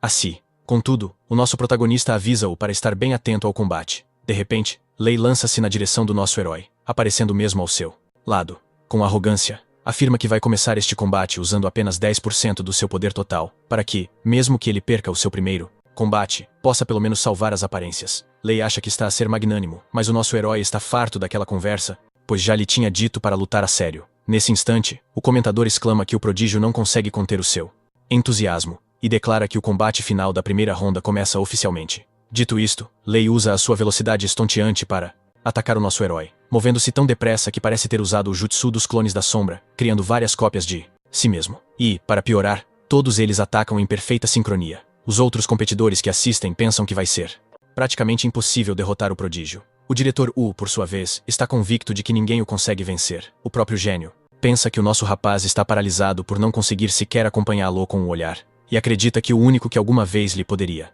dar luta seria Wong. Certo de que este é o fim, prepara-se para desferir o golpe de misericórdia. Mas, ao aproximar-se, Joe pergunta-lhe se ele não se vai desviar, momentos antes de lhe acertar um soco violento em cheio na cara. Ao verem a cena, todos ficam em estado de choque, sem perceber como aquilo foi possível. O nosso herói conseguiu contra-atacar a investida de Lei e atingi-lo com um soco fulminante. O prodígio, que normalmente se desvia de qualquer ataque graças à sua velocidade, foi apanhado. A grande questão agora é se ele foi simplesmente descuidado ou se foi genuinamente incapaz de se desviar. Toda a gente na multidão começa a especular que o nosso rapaz usou algum tipo de truque sujo, porque mais ninguém consegue tocar no prodígio. Vendo a reação geral, o próprio Joe questiona-se se quebrou alguma regra não escrita sobre quem pode desferir o primeiro golpe. Wong, por seu lado, diz ao diretor que o seu aluno tem, claramente, uma habilidade impressionante. O diretor Wu insiste que ele só pode estar a fazer batota, pois ninguém é mais rápido que Lei. Mas o diretor retorque que, se eles estivessem a usar truques, as entidades superiores já os teriam descoberto. O diretor Lee manda-o calar a boca, pois está a dar um péssimo exemplo com as suas queixas e lamúrias, e sugere que, simplesmente, assistam ao combate em silêncio. Combate, porque isto ainda não acabou. Nesse exato momento, o Pikachu também ruge, a insistir que a contenda está longe de terminar. Ele confessa que subestimou o Joe, mas agora jura solenemente que vai com tudo. Relâmpagos envolvem-no enquanto ele acumula energia para outro assalto, gritando que os seus poderes estão à beira de transbordar. O Lei continua a invocar mais raios, mas o nosso herói permanece impassível, sem sequer pestanejar. Acha quase irônico que o Lei tenha tanta energia estelar represada. De repente, um clarão amarelo passa a zunir por Joe, apanhando-o de surpresa. O tipo embate contra a barreira e ricocheteia pela arena como uma bola de pinball frenética, ganhando velocidade a cada impacto. O comentador berra que o Lei está prestes a jogar o seu trunfo, enquanto a Lilian continua com os seus comentários irrelevantes. O Lei sorri, convencido de que já tem a vitória no bolso, e mergulha dos céus para desferir um pontapé sobrecarregado. O nosso rapaz nem se dá ao trabalho de se desviar ou defender. Em vez disso, ele desfere com uma calma glacial um único murro, direto no rosto do Lei. O impulso combinado do seu ataque envia o Lei a rebolar descontroladamente pelo chão da arena. O Joe diz-lhe, com desdém, que devia ter atacado mais cedo, quando ainda tinha uma réstia de esperança. O comentador declara então que o Pikachu está novamente no tapete. Desta vez, a gema de estado muda para vermelho, confirmando que o Pokémon está fora de combate. Enquanto o locutor celebra a vitória esmagadora do Joe, ele questiona-se por um instante se o Lei vai ficar bem, embora a gema devesse ter evitado um desfecho fatal. A multidão explode, em choque com a rapidez com que o combate terminou. Com o Lei derrotado, o Shin avança para o segundo combate dos quartos de final e carimba a vitória sem uma gota de suor. A seguir vem o Wong, que aniquila o seu oponente com uma facilidade desconcertante. O público começa a pensar que a força daquela besta é imparável. No entanto, a maioria dos olhares volta-se para o Joe. O miúdo de cabelo desalinhado lança-lhes então um olhar gélido, que congela o sangue de toda a bancada. No quarto combate, Han, de outra academia Oráculo, enfrenta o nosso rapaz e oferece uma luta renhida. Contudo, o Joe esquiva-se de cada golpe com a perícia de um veterano. Ele encerra o confronto com um toque subtil na cabeça do Han, mandando-o ao chão. A observar das tribunas, os oficiais comentam que o nosso jovem prodígio ainda não usou uma única técnica de combate, dependendo apenas do seu controlo de energia pura. Um deles questiona-se se ele estará a ocultar o seu verdadeiro nível, ou pior, a usar substâncias ilícitas, o que seria uma violação gravíssima das regras do torneio. De volta à arena, o comentador começa a promover as meias finais, chamando o Joe para lutar contra o próximo adversário, o Low. A sua voz fica suspensa no ar quando figuras de fato escuros sobem ao palco. O público murmura em confusão, a perguntar-se quem são eles. Um inspetor ordena ao nosso herói que vista um equipamento especial e liberte a sua energia estelar. A multidão percebe que se tratam de fiscais do torneio, e o burburinho intensifica-se, suspeitando que o Joe está a ser acusado de fraude. O nosso rapaz sente uma gota de suor, a pensar que talvez tenha exagerado na dose e faz uma nota mental para se conter no futuro. Os fiscais leem os resultados, que indicam que as leituras estão estáveis e dentro dos parâmetros. Anunciam então à multidão que o competidor não está a fazer batota. Eles retiram-se do palco, e o comentador grita, incrédulo, que o nosso herói está oficialmente confirmado como sendo de nível 4. A meia-final tem luz verde para começar. A multidão processa a informação por um segundo, e depois entra em delírio ao perceber que o nosso herói é mesmo genuíno. Do outro lado do palco, o Leo começa a tremer, e o seu rosto fica branco como a cal, quando a realidade o atinge. Quando o combate mal começa, termina de forma fulminante quando Joe o apaga com um único e demolidor golpe. O comentador quase rebenta os altifalantes, aos berros para o microfone, enquanto Lilian continua a sua conversa de chacha. Lá na tribuna, o diretor Wang vira-se para o nosso diretor, tecendo-lhe rasgados elogios por ter moldado um prodígio tão avassalador. O nosso homem aceita os louvores com um ar de superioridade, e os outros diretores que antes o haviam ridicularizado agora apressam-se a bajulá-lo. Ele sorri de forma polida, embora toda aquela atenção o deixe visivelmente desconfortável. Do outro lado, Lee e Yu observam a cena, a fúria estampada nos seus rostos. Farto daquela súbita onda de servilismo, o nosso diretor não consegue conter um sorriso de puro orgulho ao pensar que Joe, de facto, cumpriu a promessa e lavou a honra da sua escola. De regresso à arena, a última semifinal é anunciada, e Shin sobe ao palco, a sua determinação a transparecer em cada músculo tenso. Do lado oposto, Wong avança, com o olhar a faiscar com a fome de um predador que acaba de encurralar a sua presa. Das bancadas, os caloiros de Shin gritam palavras de encorajamento, conseguindo distrair a fera por um brevíssimo instante. Ela deteta a falha na sua defesa e projeta-se para a frente, carregando o seu ataque. Com a mão da nuvem fluida, ela desfere o golpe contra o peito dele. Wong nem vacila. Parece apenas ligeiramente aborrecido, antes de a encarar com uma intensidade gélida. A confiança dela evapora-se, dando lugar ao pânico que se instala, ao perceber que o seu melhor ataque mal lhe fez cócegas. Sem qualquer esforço, Wong agarra-lhe o pulso, perguntando com sarcasmo se ela se considera mesmo talentosa. Shin responde-lhe torto para ele ir passear, e acerta-lhe com uma cotovelada no rosto. Ele nem pestaneja, comentando que acha a situação toda absolutamente hilariante. O desespero alimenta o seu próximo movimento, enquanto ela canaliza outra explosão de energia e o prende firmemente com a sua magia, até ele parecer uma autêntica múmia. Ela então usa o estilo do vento, pontapés e castiga o seu corpo imobilizado com uma sequência implacável de golpes. Por um instante, ela permite-se respirar de alívio, convencida de que a sua ofensiva surtiu efeito. Essa esperança é esmagada no momento em que Wong se materializa de repente atrás dela, qual aparição, fazendo-a empalidecer de terror.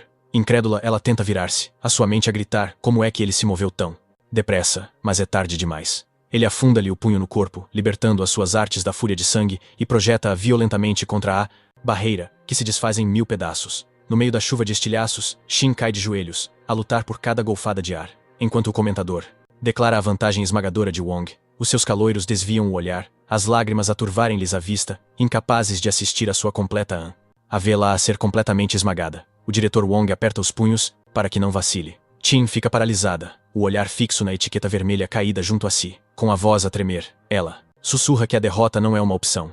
A imagem daquela etiqueta vermelha transporta-a de imediato para uma memória da escola, onde se deparou com uma sala repleta de alunos em pânico. Uma colega, em lágrimas, confessou-lhe o seu medo. Se a academia encerrasse, o seu futuro estaria perdido. Chin envolveu-a num abraço protetor, prometendo que tal não iria acontecer. Foi nesse preciso momento que ela jurou vencer o torneio para garantir os fundos necessários e salvar a academia. Embora a rapariga de cabelo escuro parecesse cética, mas Chin insistiu, que nunca quebrava a sua palavra. A rapariga então remexeu no bolso e retirou um amuleto vermelho feito à mão para lhe desejar sorte. Esse gesto aqueceu o coração de Shin, que prometeu lutar com todas as suas forças. De volta ao presente, ela estica a mão para o amuleto, a murmurar outra vez que tinha feito uma promessa. Mas o Wong está-se nas tintas, e esmaga-lhe o amuleto da sorte com o pé. Sem o mínimo de respeito, goza com ela, a perguntar se é só aquilo que ela vale. De seguida, desfere-lhe um pontapé selvagem, mantendo as mãos nos bolsos. O cristal dela brilha a vermelho, e ela desmaia, mas nem isso impede o Wong de continuar a provocá-la. O comentador berra que o combate terminou, mas o animal levanta o pé outra vez, preparado para a aniquilar. A multidão entra em pânico, e o comentador implora para que alguém o detenha. O público assiste horrorizado, sem perceber o que aquele monstro tenciona fazer a seguir. O diretor, Wong, com a voz a falhar, suplica para que salvem a sua aluna. Um dos oficiais exige a intervenção do mestre, mas o homem mantém a calma, garantindo que a situação está controlada. Nesse instante, o Wong abate o pé no chão com uma força brutal, deixando uma cratera na arena. Contudo, os seus olhos arregalam-se ao perceber que o seu alvo se evaporou. O nosso herói surge, segurando a Shin nos braços, salvando-a no último segundo. Ele encara o Brutamontes e pergunta-lhe se é este o tipo de cobardia que a sua escola ensina. O Wong vira-se, com o ódio a ferver-lhe nos olhos, e ruge o nome do Joe. O comentador exclama aliviado, a anunciar que o nosso miúdo salvou a Shin mesmo a tempo. O diretor Wong apressa-se a amparar a sua aluna, ferida, agradecendo aos céus por ela estar viva. A multidão agita-se, incrédula com o facto de a besta ter realmente tentado dar-lhe cabo mesmo depois da derrota. O Wong ignora tudo, e avança na direção do nosso herói, a declarar sem rodeios que vai esmagar quem quer que se meta no seu caminho. Esta arrogância toda finalmente acende o rastilho do Joe. O nosso miúdo lança-lhe um olhar fulminante e desafia o animal a tentar a sua sorte. A equipa médica leva a rapariga na maca, enquanto o comentador apressa a equipa para prepararem a arena para o próximo confronto. Nas bancadas, os amigos do nosso herói juntam-se à delegada de turma. O Shen quer saber como é que as coisas estão a correr, e ela confirma que o Joe já está na final, mas admite que sente que há algo de muito estranho com o adversário. O amigo do diretor avisa o nosso miúdo para ter juízo e depois grita-lhe para não subestimar o oponente. Cheio de confiança, o Joe assegura-lhe que não há motivo para preocupação. Já na arena, o Wong provoca o nosso herói, dizendo que ele não tem a mínima hipótese, mas o Joe devolve a provocação, dizendo que ele é só garganta. Ele solta um sorriso de canto e pergunta se o animal veio para lutar ou só para ladrar. Enquanto os dois se medem com o olhar, as suas auras explodem com violência, criando um impasse de pura energia. O comentador declara o início oficial do combate. O Wong não perde tempo e lança um soco súbito, mas o nosso herói aguenta-o sem pestanejar, o corpo nem se move 1 milímetro. Ah! Besta sorri de lado, a picalô. dizendo que esperava mais resistência, mas o nosso miúdo responde na hora que ele lhe roubou as palavras da boca, deixando o adversário a transpirar. O nosso herói provoca ainda mais, perguntando se aquilo é mesmo o nível do campeão do torneio anterior. De seguida, tenta agarrá-lo, mas o Wong escapa por um tris. O Wong ativa a sua habilidade Fúria de Sangue, energizando o punho enquanto os dois começam a trocar socos a uma velocidade vertiginosa, sem que nenhum deles ceda um único centímetro. O comentador berra, incrédulo, que nunca viu um lutador de nível 4 lutar com tanta garra. Até a colega de turma do Joe fica de queixo caído, ao perceber que o nosso miúdo se andou a conter durante os treinos todos. De volta à arena, o Joe acerta-lhe um uppercut devastador em cheio no queixo do Wong. O professor e o diretor ficam boquiabertos, incrédulos perante o poder avassalador do seu próprio aluno. Um rasto carmesim escapa dos lábios de Wang, enquanto ele se questiona como é que um titã da sua estirpe foi forçado a ceder tanto terreno. Esse pensamento apenas incendeia a sua raiva, e ele liberta um novo patamar do seu poder. É então que Goldfinger intervém, explicando que o adversário está literalmente a injetar energia estelar diretamente no seu corpo para ampliar a sua força. Num instante, Wong desvanece-se no ar, mas Joe antecipa cada movimento seu.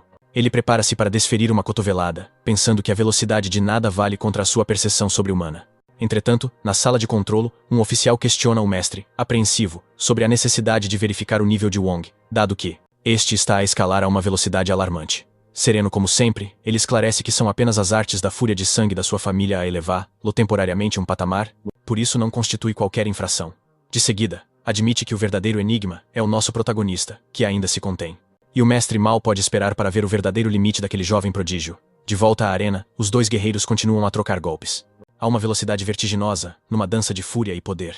Os amigos de Joe observam, com o coração nas mãos. Shen grita que o nosso herói está a ser encurralado. A sua companheira ruiva corrige-o de imediato, afirmando que Joe está, na verdade, a neutralizar perfeitamente cada investida daquela força da natureza. Na arena, o nosso herói mantém a concentração, tecendo uma teia de esquivas e desvios, procurando a mais ínfima brecha na sua defesa. Então, Joe finalmente contra-ataca com um murro demolidor que obriga a besta a uma defesa desesperada com tudo o que tem. A onda de choque do impacto estilhaça o chão e faz Wong deslizar para trás. O nosso rapaz desfere outro golpe devastador, e Wong admite que Joe é o primeiro a levá-lo a tal extremo. Incendiado pelo orgulho ferido, ele potencia ainda mais as suas artes de sangue, proclamando que ele continua a ser o ser supremo. Imperturbável, o nosso herói retorque com um desafio, perguntando se é essa toda a força que ele consegue invocar. De seguida, ele desencadeia a sua habilidade, o poder emprestado, e o seu próprio nível começa a escalar. Os dois titãs medem forças com o olhar, os punhos a crepitar com energia. Xiao Da se conta de que consegue agora decifrar por completo o padrão de ataque do seu oponente. Usando a sua percepção aguçada, ele deteta também a vulnerabilidade fatal da besta, o seu coração, sem perder um segundo. O nosso rapaz dispara uma cotovelada certeira contra o peito do seu oponente, fazendo os olhos da besta saltarem das órbitas em puro choque. O golpe rouba-lhe todo o ar dos pulmões, mas Joe está longe de terminar. Ele lança-se de imediato numa nova ofensiva, forçando Wong a adotar uma postura puramente defensiva. A besta bloqueia uma torrente de golpes, cada um mais avassalador que o último. Enquanto pensa, incrédulo, que a velocidade e o poder do nosso herói parecem não ter fim, o adversário recusa-se a aceitar a derrota e força as suas artes de sangue para lá de todos os limites conhecidos. O nosso rapaz declara então que o destino deste combate está selado e concentra toda a sua energia estelar no punho. Wong ruge para que ele enfrente o seu fim e lança também um golpe colossal. O choque dos seus punhos gera uma explosão cataclísmica que reverbera por toda a arena em ondas de pura força. Os espectadores erguem os braços, protegendo-se da violenta detonação. O diretor, de olhos cravados no combate, questiona freneticamente o que acabou de presenciar. Quando o fumo se dissipa, o comentador anuncia que Wong permanece de pé. Mas no instante seguinte, a besta tomba e o seu cristal estilhaça-se no chão, agora manchado de carmesim. O único que resta de pé é, contra todas as expectativas, o nosso herói. Com este feito, a escola Laita reivindica oficialmente o primeiro lugar na categoria de nível 4, sagrando-se também campeã de todo o torneio. Os amigos de Joe começam a explodir em celebração, berrando que finalmente conquistaram o torneio. O professor e o diretor juntam-se à festa, aplaudindo com toda a força, gritando que ele é o novo herói da escola, o orgulho em pessoa. Lágrimas de pura emoção correm pela cara do diretor, que proclama que a era de mendigar acabou para sempre. O professor, impávido perante tanto drama, observa os mesmos diretores que antes gozavam com eles a correr para o felicitar, numa bajulação descarada só para não ficarem mal na fotografia. Enquanto isso, o diretor de Wong espuma-se de raiva com a humilhação total, e até o vice-campeão do ano passado fica completamente perdido, sem reação. Para espanto total do diretor Lee, o seu suposto parceiro vira-lhe as costas e baza dali sem sequer olhar para trás. O mestre Bi também decide que a sua missão terminou. agora que o torneio está fechado, e o oficial agradece-lhe com toda a sinceridade pelos seus serviços. Mas, ao sair, o olhar de Bi fica subitamente tenso ao detectar duas figuras misteriosas a observar tudo à distância. Ele questiona-se de imediato. Será que vieram para recrutar o Joe? Um homem mais velho sussurra à rapariga ao seu lado que jamais imaginou que uma escola de segunda categoria pudesse dar à luz um monstro como aquele. Ele quer saber se ela tem o que é preciso para trazer o nosso herói para a sua guilda.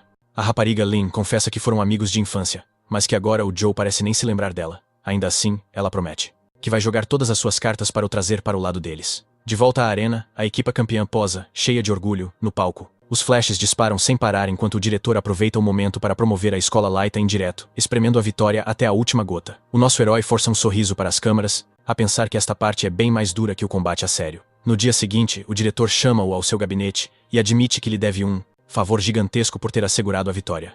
Homem de palavra, entrega ao Joe o cobiçado cristal negro, deixando o demônio em puro êxtase. Ainda assim, o diretor alerta-o que as academias de elite vão começar a chover propostas e pede-lhe para nunca se esquecer de onde veio. Mal sai do gabinete, o nosso herói dá de caras com os seus amigos. Eles saúdam-no, eufóricos e com papéis na mão, mesmo estando em plenas férias de verão. Shane mete-lhe o braço por cima dos ombros e explica que as melhores academias lhes enviaram cartas de admissão antecipada e que todos eles entraram. O nosso herói dá-lhes os parabéns, um por um, mas eles devolvem o crédito, insistindo que a estrela é ele. De repente, Shane fica sério e declara com toda a convicção que, juntos, eles vão ser a maior equipa que o futuro já viu, o que deixa o nosso herói um bocado à toa. A Sue apressa-se a explicar que, mesmo que sigam para academias diferentes, podem continuar a encontrar-se e a lutar lado a lado. O Joe limita-se a sorrir de canto, dizendo que mal pode esperar por isso, senão a vida seria uma seca monumental. Enquanto andam, ele acrescenta que vai precisar mesmo da ajuda deles para treinar e ficar ainda mais forte. De repente, uma outra figura emerge das sombras, apanhando todos de surpresa. É a delegada de turma, que os encara com um olhar determinado e pergunta se pode juntar-se ao grupo. Ela também quer ficar mais forte e quer fazê-lo com eles. Os olhos da delegada brilham de emoção quando finalmente se aproxima da sala de aula de elite. Ela agradece ao nosso herói pela ajuda, mas ele tira importância ao seu papel, dizendo que foi obra do diretor, Aleu. Agradece então também ao diretor, que responde com um sorriso, dizendo que foi um prazer ajudar. Ele acrescenta que planeia tornar aquelas instalações acessíveis a todos os alunos, prometendo muitas mais mudanças no futuro. Depois de esmagar a concorrência, o diretor tem finalmente o dinheiro para revolucionar a escola. E tudo graças aos seus alunos. Ele termina elogiando o esforço de cada um deles, enquanto a malta goza, dizendo que estas mudanças todas só acontecem porque eles estão de saída. A Sue vira-se para a delegada de turma e pergunta-lhe por que é que ela está a dar no duro, mesmo estando de férias e sem qualquer competição à vista. É então que ela abre o jogo, admitindo que nunca se achou boa em coisa nenhuma, mas que ganhou uma pica brutal ao ver toda a gente a esforçar-se ao máximo. Ela continua, revelando que se quer candidatar como estudante cultural especial, com o prazo a terminar dali a um mês, o que leva a miúda de cabelo rosa às lágrimas. A Sue, sem hesitar, agarra na mão da delegada e promete ajudar em tudo o que puder. Entretanto, o Shane pergunta ao Joe o que é que ele tenciona fazer e se já escolheu uma escola. Ele confessa que ainda não recebeu carta nenhuma, o que apanha toda a gente de surpresa, pois todos eles receberam as suas propostas das 5 academias principais quase instantaneamente. O diretor pigarreia e chama o nosso herói, dizendo que tem uma coisa para lhe entregar.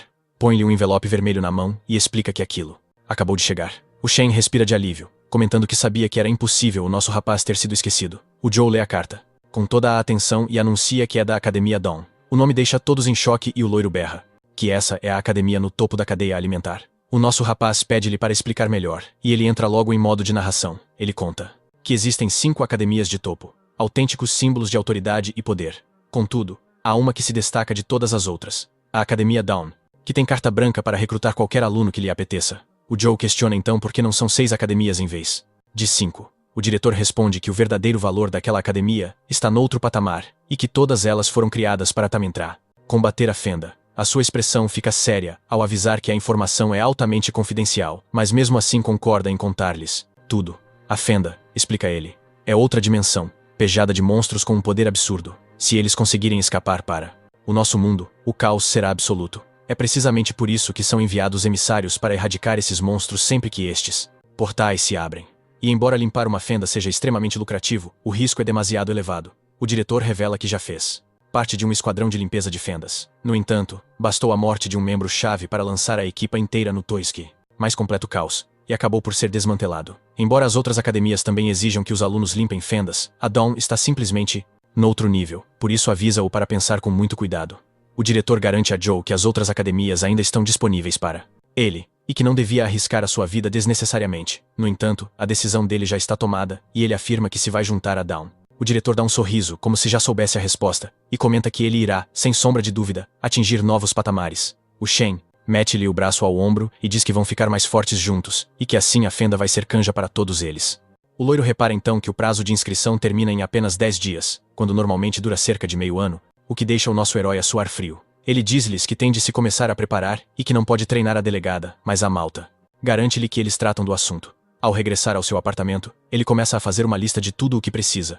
E nesse preciso momento, o livro demoníaco surge e faz o cristal flutuar mesmo à sua frente. Esticando o braço, ele toca no cristal e absorve algo dele. O cristal negro cai ao chão e parte-se em 1000 pedaços, fazendo o nosso herói quase ter um ataque cardíaco. O Shu fica de coração partido, a lamentar-se que queria trocar o cristal por uma boa maquia. O Goldfinger diz-lhe, para esquecer o assunto, que de nada serve agora, e questiona-o antes sobre a visita à escola. Ele partilha que foi admitido na Dawn Academy, o local ideal para acumular riqueza e poder. A única contrapartida é que terá de se aventurar por fendas. O tomo demoníaco assegura-lhe que as fendas não são motivo de alarme, pois é de lá que emana a energia estelar. O nosso protagonista, então, desvia a conversa e pergunta se existe alguma recompensa, uma vez que um dos seus desejos foi concretizado. Goldfinger fica visivelmente irritado por ser tratado como um gênio da lâmpada, mas acede em ajudá-lo, pois as fendas estão interligadas com os seus próprios anseios. Ele ordena a Joe que se prepare e desencadeia uma energia sombria na sua direção. O nosso protagonista absorve a aura negra e o parava. Sistema notifica-o do desbloqueio da habilidade Criação Divina. Este poder remodela completamente o seu corpo enquanto ele suporta a agonia e alcança o nível 6. Logo que o processo termina, o nosso herói questiona o que acabou de acontecer. O sistema esclarece que agora possui o poder de criar o que quer que seja usando a sua energia. Goldfinger revela que esta habilidade outrora pertenceu ao seu velho amigo Sato, e que é capaz de literalmente materializar qualquer coisa. As dádivas anteriores não são nada em comparação com esta dádiva. Ele questiona-se se isto não passa de uma forma rebuscada de subir de nível, mas Goldfinger repreende-o, afirmando que os níveis não são tudo. O demônio esclarece que os níveis apenas influenciam a constituição física base de um indivíduo. O primeiro despertar em Denk é o que verdadeiramente dita o futuro de uma pessoa. E foi por essa razão que concedeu a Joe esta habilidade, para evitar que despertasse algo completamente inútil. Nesse instante, ele compreende que Shin também teve um despertar do tipo habilidade, e que as aptidões de combate normais empalidecem em comparação. Com isso, ele compreende então plenamente que adentrar uma fenda exige mais do que simples força bruta. Goldfinger informa-o de que poder da habilidade depende inteiramente da mentalidade do utilizador e insiste para que a teste de imediato. Joe repara que, após a transformação, já não consegue sentir a absorção da energia estelar. Até o próprio painel do sistema assemelha-se agora à interface de um videojogo. Ao analisar os seus atributos, interroga-se se existe uma funcionalidade de loja, mas, para sua desilusão, esta encontra-se bloqueada. O série de outras funcionalidades também está inacessível até que ele suba de nível. De seguida, verifica o ecrã de evolução, que lhe apresenta várias missões secundárias, mas ele não possui pontos de alma suficientes para as iniciar. Goldfinger questiona o motivo da demora, e Joe explica que terá de entrar na fenda para evoluir, mas que ainda não possui a força necessária. O tomo demoníaco começa a lamentar-se que o nosso protagonista se está a revelar bastante inútil. Nesse preciso instante, um novo painel do sistema surge diante de Joe, anunciando que mais um desejo acaba de ser concretizado. O seu corpo começa a resplandecer ao receber uma nova recompensa, a armadura de mago. O equipamento é de classe única e consegue invocar uma armadura em redor do seu corpo para bloquear ataques. Ele fica eufórico, pois não só aumenta a sua defesa, como também lhe amplifica a força. Goldfinger mostra-se algo comovido, confessando que usou todo o poder que tinha acumulado, mas incita Joe a dar o seu melhor daqui para a frente. No dia seguinte, o diretor questiona-o sobre o motivo da sua partida tão prematura. Joe explica que, embora seja uma viagem de apenas um dia, prefere chegar com alguma antecedência. De seguida, entrega ao diretor um bilhete, pedindo-lhe que o entregue à sua irmã no hospital e que zele por ela. O homem contrapõe que o nosso herói deveria ser ele próprio a fazê-lo, mas Joe explica que a situação é delicada e que não se pode encontrar com ela neste momento. Sem insistir mais no assunto, o diretor cede e acede ao pedido, enquanto todos se despedem e desejam uma boa viagem a Joe. Dito isto, despede-se e ruma ao seu destino. Já no aeroporto, a funcionária questiona a sua necessidade de um visto e de um bilhete para a zona intermédia da cidade. O nosso protagonista revela que foi admitido, uma afirmação que a deixa intrigada, considerando que ainda decorrem as férias de verão. Ela solicita uma prova, e ele apresenta-lhe o cartão da Academia Dawn. O espanto toma conta do seu rosto assim que ela identifica o emblema, pensando para si mesma que, em toda a sua carreira, nunca tinha visto um igual. Em seguida, fita-o, completamente incrédula, enquanto ele, por sua vez, parece meramente confuso. Ele questiona se a carta de admissão também é necessária, mas ela apressa-se a pedir desculpa, afirmando que o cartão é mais do que suficiente. Ele fica espantado ao saber que nem sequer precisa de bilhete, e ela esclarece que alguém, com o seu estatuto, apenas necessita de um para a viagem de volta. Momentos mais tarde, Joe encontra-se confortavelmente instalado na primeira classe, a ponderar se aquilo seria também um dos privilégios concedidos pela Dawn. Com o olhar perdido na paisagem através da janela, ele anseia que a Academia Dawn esteja à altura das suas expectativas e desfruta do resto da viagem. Ao chegar à Academia Dawnbreaker, o nosso protagonista sente uma estranheza no ar, pois o ambiente está invulgarmente sereno. Ele encaminha-se para o balcão da recepção a fim de se registrar. E assim que o funcionário descobre a sua identidade, Joe Chen prontifica-se de imediato a acompanhá-lo pessoalmente, revelando que alguém o aguardava. O jovem fica estupefacto, pois nunca imaginou ser importante o suficiente para merecer tal recepção. O funcionário guia-o até um monumento de pedra, instruindo-o a pousar o seu cartão sobre a superfície. Embora confuso, Joe obedece. De súbito, ambos são teleportados diretamente para o recinto da academia. A experiência deixa-o absolutamente boquiaberto. Pouco depois, o funcionário conduz Joe até a pessoa que o aguardava, uma jovem deslumbrante, de longos cabelos brancos, Lin Ann. Ela pergunta-lhe se ele se recorda dela. Ele confirma que sim, acrescentando que aguardava uma oportunidade para lhe agradecer. Para sua grande surpresa, descobre que ela é sua veterana. Mal o funcionário se retira, Joe interroga-se sobre o motivo de Lin parecer tão interessada em encontrá-lo. Antes que possa dar um passo, Ki Chong interpõe-se, bloqueando-lhe a passagem. Lin franze o sobrolho e ordena secamente a Ki que mostre respeito para com o seu convidado. Lin convida-o para uma conversa, mas Joe pede que sejam breves. É então que ela lhe apresenta uma proposta para se juntar à sua guilda, e o valor oferecido ascende a 30 milhões. Ao ouvir a quantia, Joe fica absolutamente pasmado. Até mesmo Ki Chong se questiona se Lin perdeu o juízo e começa a tecer comentários depreciativos sobre o nosso herói. Irritada, Lin lança-lhe um olhar fulminante e pergunta-lhe desde quando é que as decisões lhe competem. Ele começa a suar, gaguejando uma justificação, mas não consegue evitar pensar por que é que ela o está a defender. De seguida, Lin volta a sua atenção para Joe, informando-o de que aquela é a oferta mais alta que lhe pode fazer. Contudo, Joe sente-se dividido, contrastando a generosa oferta com as suas modestas habilidades, sendo apenas um mero rank E. Antes que possa dizer o que quer que seja, uma voz ecoa pelos altifalantes, convocando todos os novos alunos para o salão nobre. Lin diz-lhe para ponderar na sua proposta, reconhecendo o quão irrecusável a oferta pode parecer. Ele responde que irá levar a sua proposta em devida consideração, e ela acompanha-o até ao salão nobre. Já no interior, um jovem de cabelos dourados, com um claro ar de superioridade, senta-se ao lado do nosso protagonista, numa tentativa de se destacar por contraste. As intenções deste jovem para com Lin são tudo menos nobres. Ele ambiciona controlá-la, planeando um casamento que sirva para expandir a influência da sua família. A sessão de orientação tem início. O instrutor, Jung Hoi, apresenta-se e dá-lhes os parabéns pelo ingresso na Dawnbreaker. Ele inicia-se. O instrutor Jung Hoi dá as boas-vindas e felicita-os por terem sido aceites na Dawnbreaker. Ele aclama-os como gênios, mas depressa os recorda da sua realidade. Por enquanto, não passam de caloiros. E avisa-os de que irão enfrentar em breve uma ameaça de uma nova estirpe, o Fisher. Um Fisher é na sua essência uma caçada. Os oráculos são os caçadores, mas o destino pode ditar quando a presa se torna no predador. Armamento convencional é inútil nesse campo de batalha. Apenas uma avassaladora força do núcleo e armas forjadas com materiais de Fisher têm qualquer efeito. A Academia Dawnbreaker é o bastião que reúne a elite dos oráculos, formando uma linha de defesa impenetrável contra a ameaça dos Fishers. Jung Hoi direciona-os à biblioteca para aprofundarem os seus conhecimentos e ao salão de treino para simulações de combate real. Tem liberdade para gerir os seus horários, mas o aviso dele é cristalino. Adaptem-se e fortaleçam-se, ou tornem-se um peso morto. Neste lugar, ao notar a ausência de medo nos seus olhares, ele declara o sucesso da primeira avaliação. Como prêmio, cada um dos alunos recebe uma pedra de habilidade, um cristal capaz de conceder a quem o usa uma nova aptidão de combate. Esta contém a sabedoria, uma habilidade que possibilita a detecção e a decifração automática da escrita Fisher. De seguida, o instrutor anuncia mais duas avaliações. A primeira consiste num teste de admissão, que exige a eliminação de um Fisher de classe inferior. A segunda tem de atingir o nível Dunk e despertar o seu verdadeiro potencial no prazo de 6 meses. O pânico instala-se em alguns, enquanto outros permanecem calmos, pois já conhecem o atalho para o nível Dunk. Percebendo a agitação, Jung Hoi acalma-os, explicando que certos suplementos podem acelerar o processo. Logo depois, ele convoca-os veteranos, e um silêncio sepulcral cai sobre o salão quando Linen avança.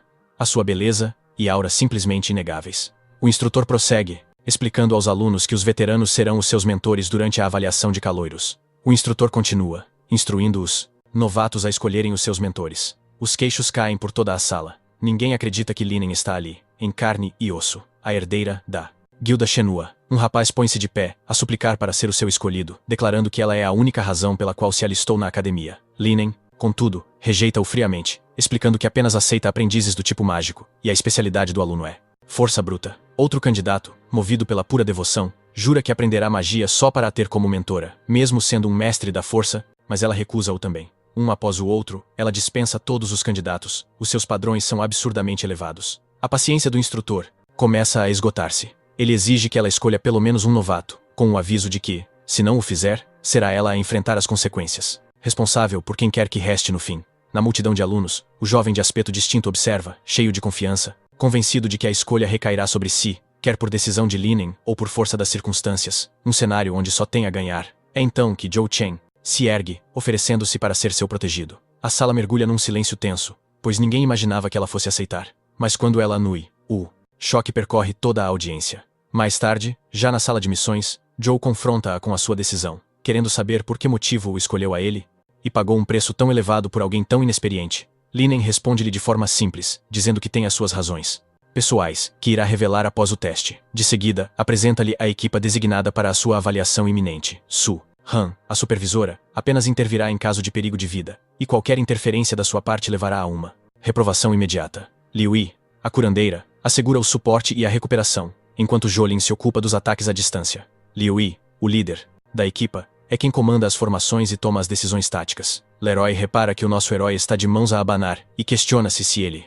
terá despertado algum talento especial, algo que ele prontamente nega. Ao ouvir a negação, Leroy fica perplexo, interrogando-se como é que a academia nem sequer o deviam ter deixado entrar naquele estado. Mas agora é tarde para queixas, por isso decidem manter-se de pé atrás. A Leu e avisa o Ju para não se afastar dela, mas ele insiste que já tem calo de combate, deixando-a fula com a sua presunção. De imediato, a equipa de Liu Yi avança para a fissura na sala 1, um portal que só pode ser aberto com um fragmento da árvore do mundo. Assim que a fissura se rasga, o nosso herói sente uma aura avassaladora, na esperança de encontrar ali a chave para a sua ascensão. O grupo emerge numa caverna, e, quase instantaneamente, uma alcateia de lobos demônio da sombra deteta-os com o seu olfato apurado. Leroy e Jolene lançam-se de imediato ao ataque, dispostos a aniquilá-los. Lewy, a curandeira, corre para os ajudar, sem se aperceber da criatura que a espreita, ignorando por completo a fera que se aproxima sorrateiramente pelas suas costas.